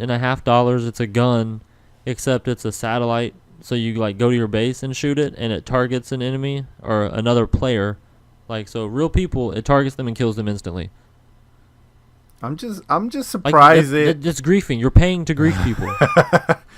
I'm just And it surprised. has a cooldown of like 25 minutes or something, but still, like, what the fuck, man? You're killing people from across the map that you can't even see. I'm surprised they managed to squeeze all this shit into that game because the online ran so poorly. So I'm just amazed that they can add so much new shit to it without breaking the game. Right. It's still not perfect, but it is 110% better than it was on 360, especially at Yeah. launch. Launch was atrocious. But All right, we're near the end of this shit. But this next one is just me trying to get shed a little more light on this specific game. But it's the Insurgency Sandstorm teaser trailer. Just to like, yeah, you showed me that. just That game looks really, really fun. just to get that name out there. The original one was started off as a mod on the PC, got its own release, and now they're bringing this one to PS4, Xbox One, and PC. But it's just like a I want to say ultra realistic, but no game's ultra realistic. I mean, there's no kill cam in it. You get killed with like 1 or 2 shots. It's just really tactical. This one seems Yeah, like they they added said- vehicles. Oh, did they add vehicles? Because I know the interview I saw, they said there's no crazy vehicles like tanks or helicopters or anything. So maybe that might have been just campaign. I don't know if it has a campaign though. Did you see it? Yeah, I know. The PC is online only, right? Yeah, it's a multiplayer game only. Yeah, I don't know. Because in the video they showed, excuse me, they showed Jeeps and stuff. But they also showed a helicopter where he shot down the helicopter with an RPG. Yeah. So I wonder, the interview I saw where the lady said that, or the guy said that, was from last E3, so almost a year ago, about 10 months, 8 months. But so maybe they've changed it up some since then. Yeah, but I mean, they could definitely add more. So yeah, yeah, but this is just me like trying to get the word out on this game because I love the first one. Just a quick thing, the first official release of the first one on the PC has a mod where if you played SOCOM on the PS2, they convert the whole game to SOCOM 2. So it's third person. Oh, damn. Like all the guns, all the maps, and you're essentially playing SOCOM in Insurgency. So oh, that's really cool. yeah, but hopefully, I don't know, this one, hopefully it lives up to the first one and they don't dumb it down for consoles. They said in that interview they weren't dumbing it down. They said it's a hardcore shooter, and he talked about one-shot kills. So Oh, fuck yeah. Well, then, yeah, I'm Mhm. excited. I'll be getting that on PC. which there's not really one of those on console. I mean, Battlefield, is pretty tough. Like some of that, I think Battlefield 4 would be a better representation, Yeah. especially the Battlefield 4 hardcore Yeah, if you're mode playing hardcore mode. specifically. But because you don't have the mini map and you die really fucking fast. Yeah. But I mean, if they're really going that route, they better not have aim assist. yeah, they talked about Call of Duty and Battlefield hardcore mode and said that they have a hardcore mode and our game is all hardcore mode. So All right, so we'll see about that one. And then the last bit of news, not really news, but this is more for us since we're looking forward to Kingdom Come. The game isn't out yet, but somebody already announced that they're going to do a total conversion of the game and make it into Game of Thrones. holy shit, there- that's pretty cool. There is that to look forward to on a game that hasn't even been released yet. Yeah, I think I'm gonna pre-order Kingdom Come this week, and because I think I want to support the developer. I was thinking about it earlier, talking to somebody, whether the game is perfect or not, because they did it all from Kickstarter, and this is like, if you go to their YouTube, they have developer diaries where they're out at these old castles and they have all this old medieval stuff. Like they tried really hard to make it accurate Yeah. to the time period and Mhm. stuff, and you can see the passion in all of them. Like this is what they wanted to do. So I think I'm gonna buy it regardless, Yeah, I will too, definitely. I hope the story's good. That's just my whole thing. Yeah, I think we talked about last week. The story is the most important aspect of that game Yeah. because it seems like it's I'll a prob- realistic game. So the combat's important and stuff, but the story is the game. Yeah. I'm probably gonna get it based off of what you guys say about it, Yeah. just because there's so much other stuff I'm getting. Yeah. But I can't think anything else really next month that I want. Shadow of the Colossus and that pretty much boils it down. But yeah, anytime I think a developer's passionate and they honestly care, I'll usually buy the game to support them. Yeah, I tend to do that a lot now that I have like a steady job. I'll just go out and buy a Right. game new, but on PC it's kind of hard since there's ways to get it cheaper. So it's just Yeah. We're also getting Secret of Mana this month too. Oh, We're getting that's a right. lot of games in February. Oh yeah, that is this month. I never played when it originally came out. So, is it It's- turn based? I think so. Yes, it it's, It's only it's $39.99, so it's not a full price. Jesus, that's a lot for a. I mean, they remade it, I guess, but Yeah, it's a remake. yeah, all right. I guess that's the same as Shadow of the Colossus. So I can't say too much, but I'm gonna buy that. So I mean, I have a list here of upcoming games if you want to run through it just really quickly. yeah, I don't want to do it for the. We'll do next week for the rest of the month. We did the first half of the Okay. month. This well, we this only week did up pretty till the much. 9th. Do you want to go to like the 15th or whatever? I could run through them quick. Sure. It's all in list form. Yeah. So Okay. you went up to the 7 Deadly Sins, right? Yes. All right. Yeah. Then we have Dynasty Warriors 9, February 13. I'm kind of excited about that. I might buy that. I forgot about I that. haven't played one since the PS2, I think. Me neither. That's why I kind of want this one. I've been wanting I've something played, stupid like- to just run around and destroy Yeah. hundreds of people, and that seems like the game to That's- do it for sure. So That's why I got like Hyrule Warriors and all that stuff because I just enjoyed. I've enjoyed those immensely. And then, yeah, I'm probably gonna end up picking that up. all right, same day, February 13th, is Kingdom Come Deliverance. Then we have, what the fuck, Monster Energy Supercross, the official video game. I didn't know that was a thing. That's the same day. Owlboy. That definitely seems like a PS2 era Yeah. game. I want to see who buys this game. Who says, yeah, that's the game for me. Then we have Owlboy, February 13th. Radiant Historia, Perfect Chronology, February 13th. Secret of Mana, February 15th. Bayonetta 2 on the 16th. Faye on the 16th. And, then it goes from the 19th to the 25th. Age of Empires, Metal Gear Survive, Sword Art Online. These would be from the 20th to the 23rd. Then we have De Blob 2. That old ass fucking game's coming back, I guess. Oh boy! Are they Yep. re-releasing it? Yeah, it's coming out for PS4 and Yeah. Xbox Yeah. One. Why did it sell when it came I have out? no idea. I don't. It's I sold remember on the it, but I don't Wii. remember anybody talking about it. I remember seeing it. It's I sold on the remember seeing it Wii. on the clearance bin really quickly. That's, Wasn't that the Steven Spielberg game? Was it? Yes. No. No, you're thinking of the Blocks game. Okay. Yeah. Okay. All right, so that's the 27th. Then Payday 2 is getting a release for the 50th time on the Nintendo Switch on the 27th Jesus as well. Christ, that game was not good when it came out the first time.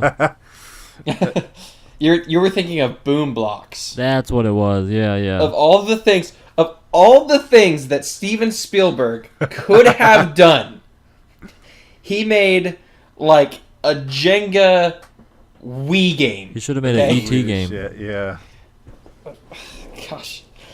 And it got like great scores. It's got like 8.1 like from like an 85% Metacritic. Like, I don't understand. So yeah, that's it for February. I mean, there's a list for March, but I'll leave that So for there's next more than I month. remembered. Yeah, that's pretty good. Yeah.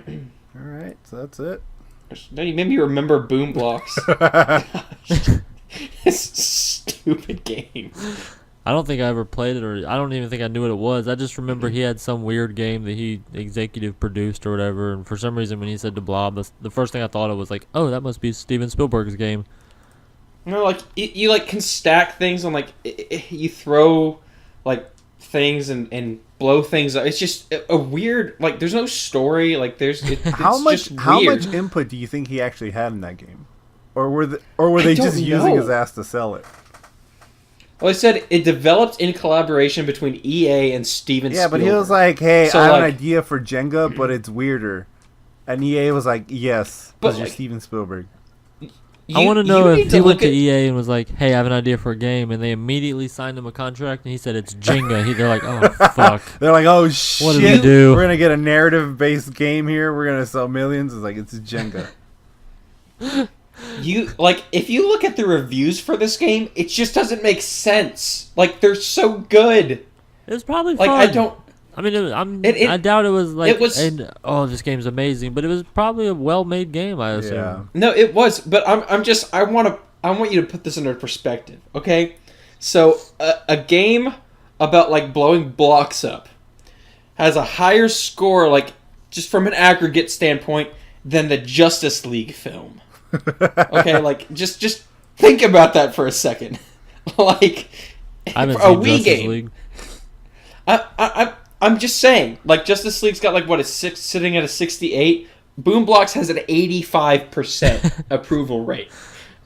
I'm just I Flabbergasted. There you go. They should bring it back. That should Yes. be on the back of the box. Better than the Justice League. Better than Justice League. All right. And on All right. that Is there note, anything else y'all wanted to talk about this episode? I think we're yeah, I think good. that's it. That's a good note to end it on. All right. Well, thanks for tuning in, everybody. I've been your host, Blake. Everybody want to introduce yourself for the outro? Yeah, I've been your news anchor, Gerson. I've just been your weather guy, Alfred. And it has been a sunny day with you, Alfred. We appreciate you coming by. Thank you. But all right, guys. I guess we'll talk to you next week. All right, later. Bye.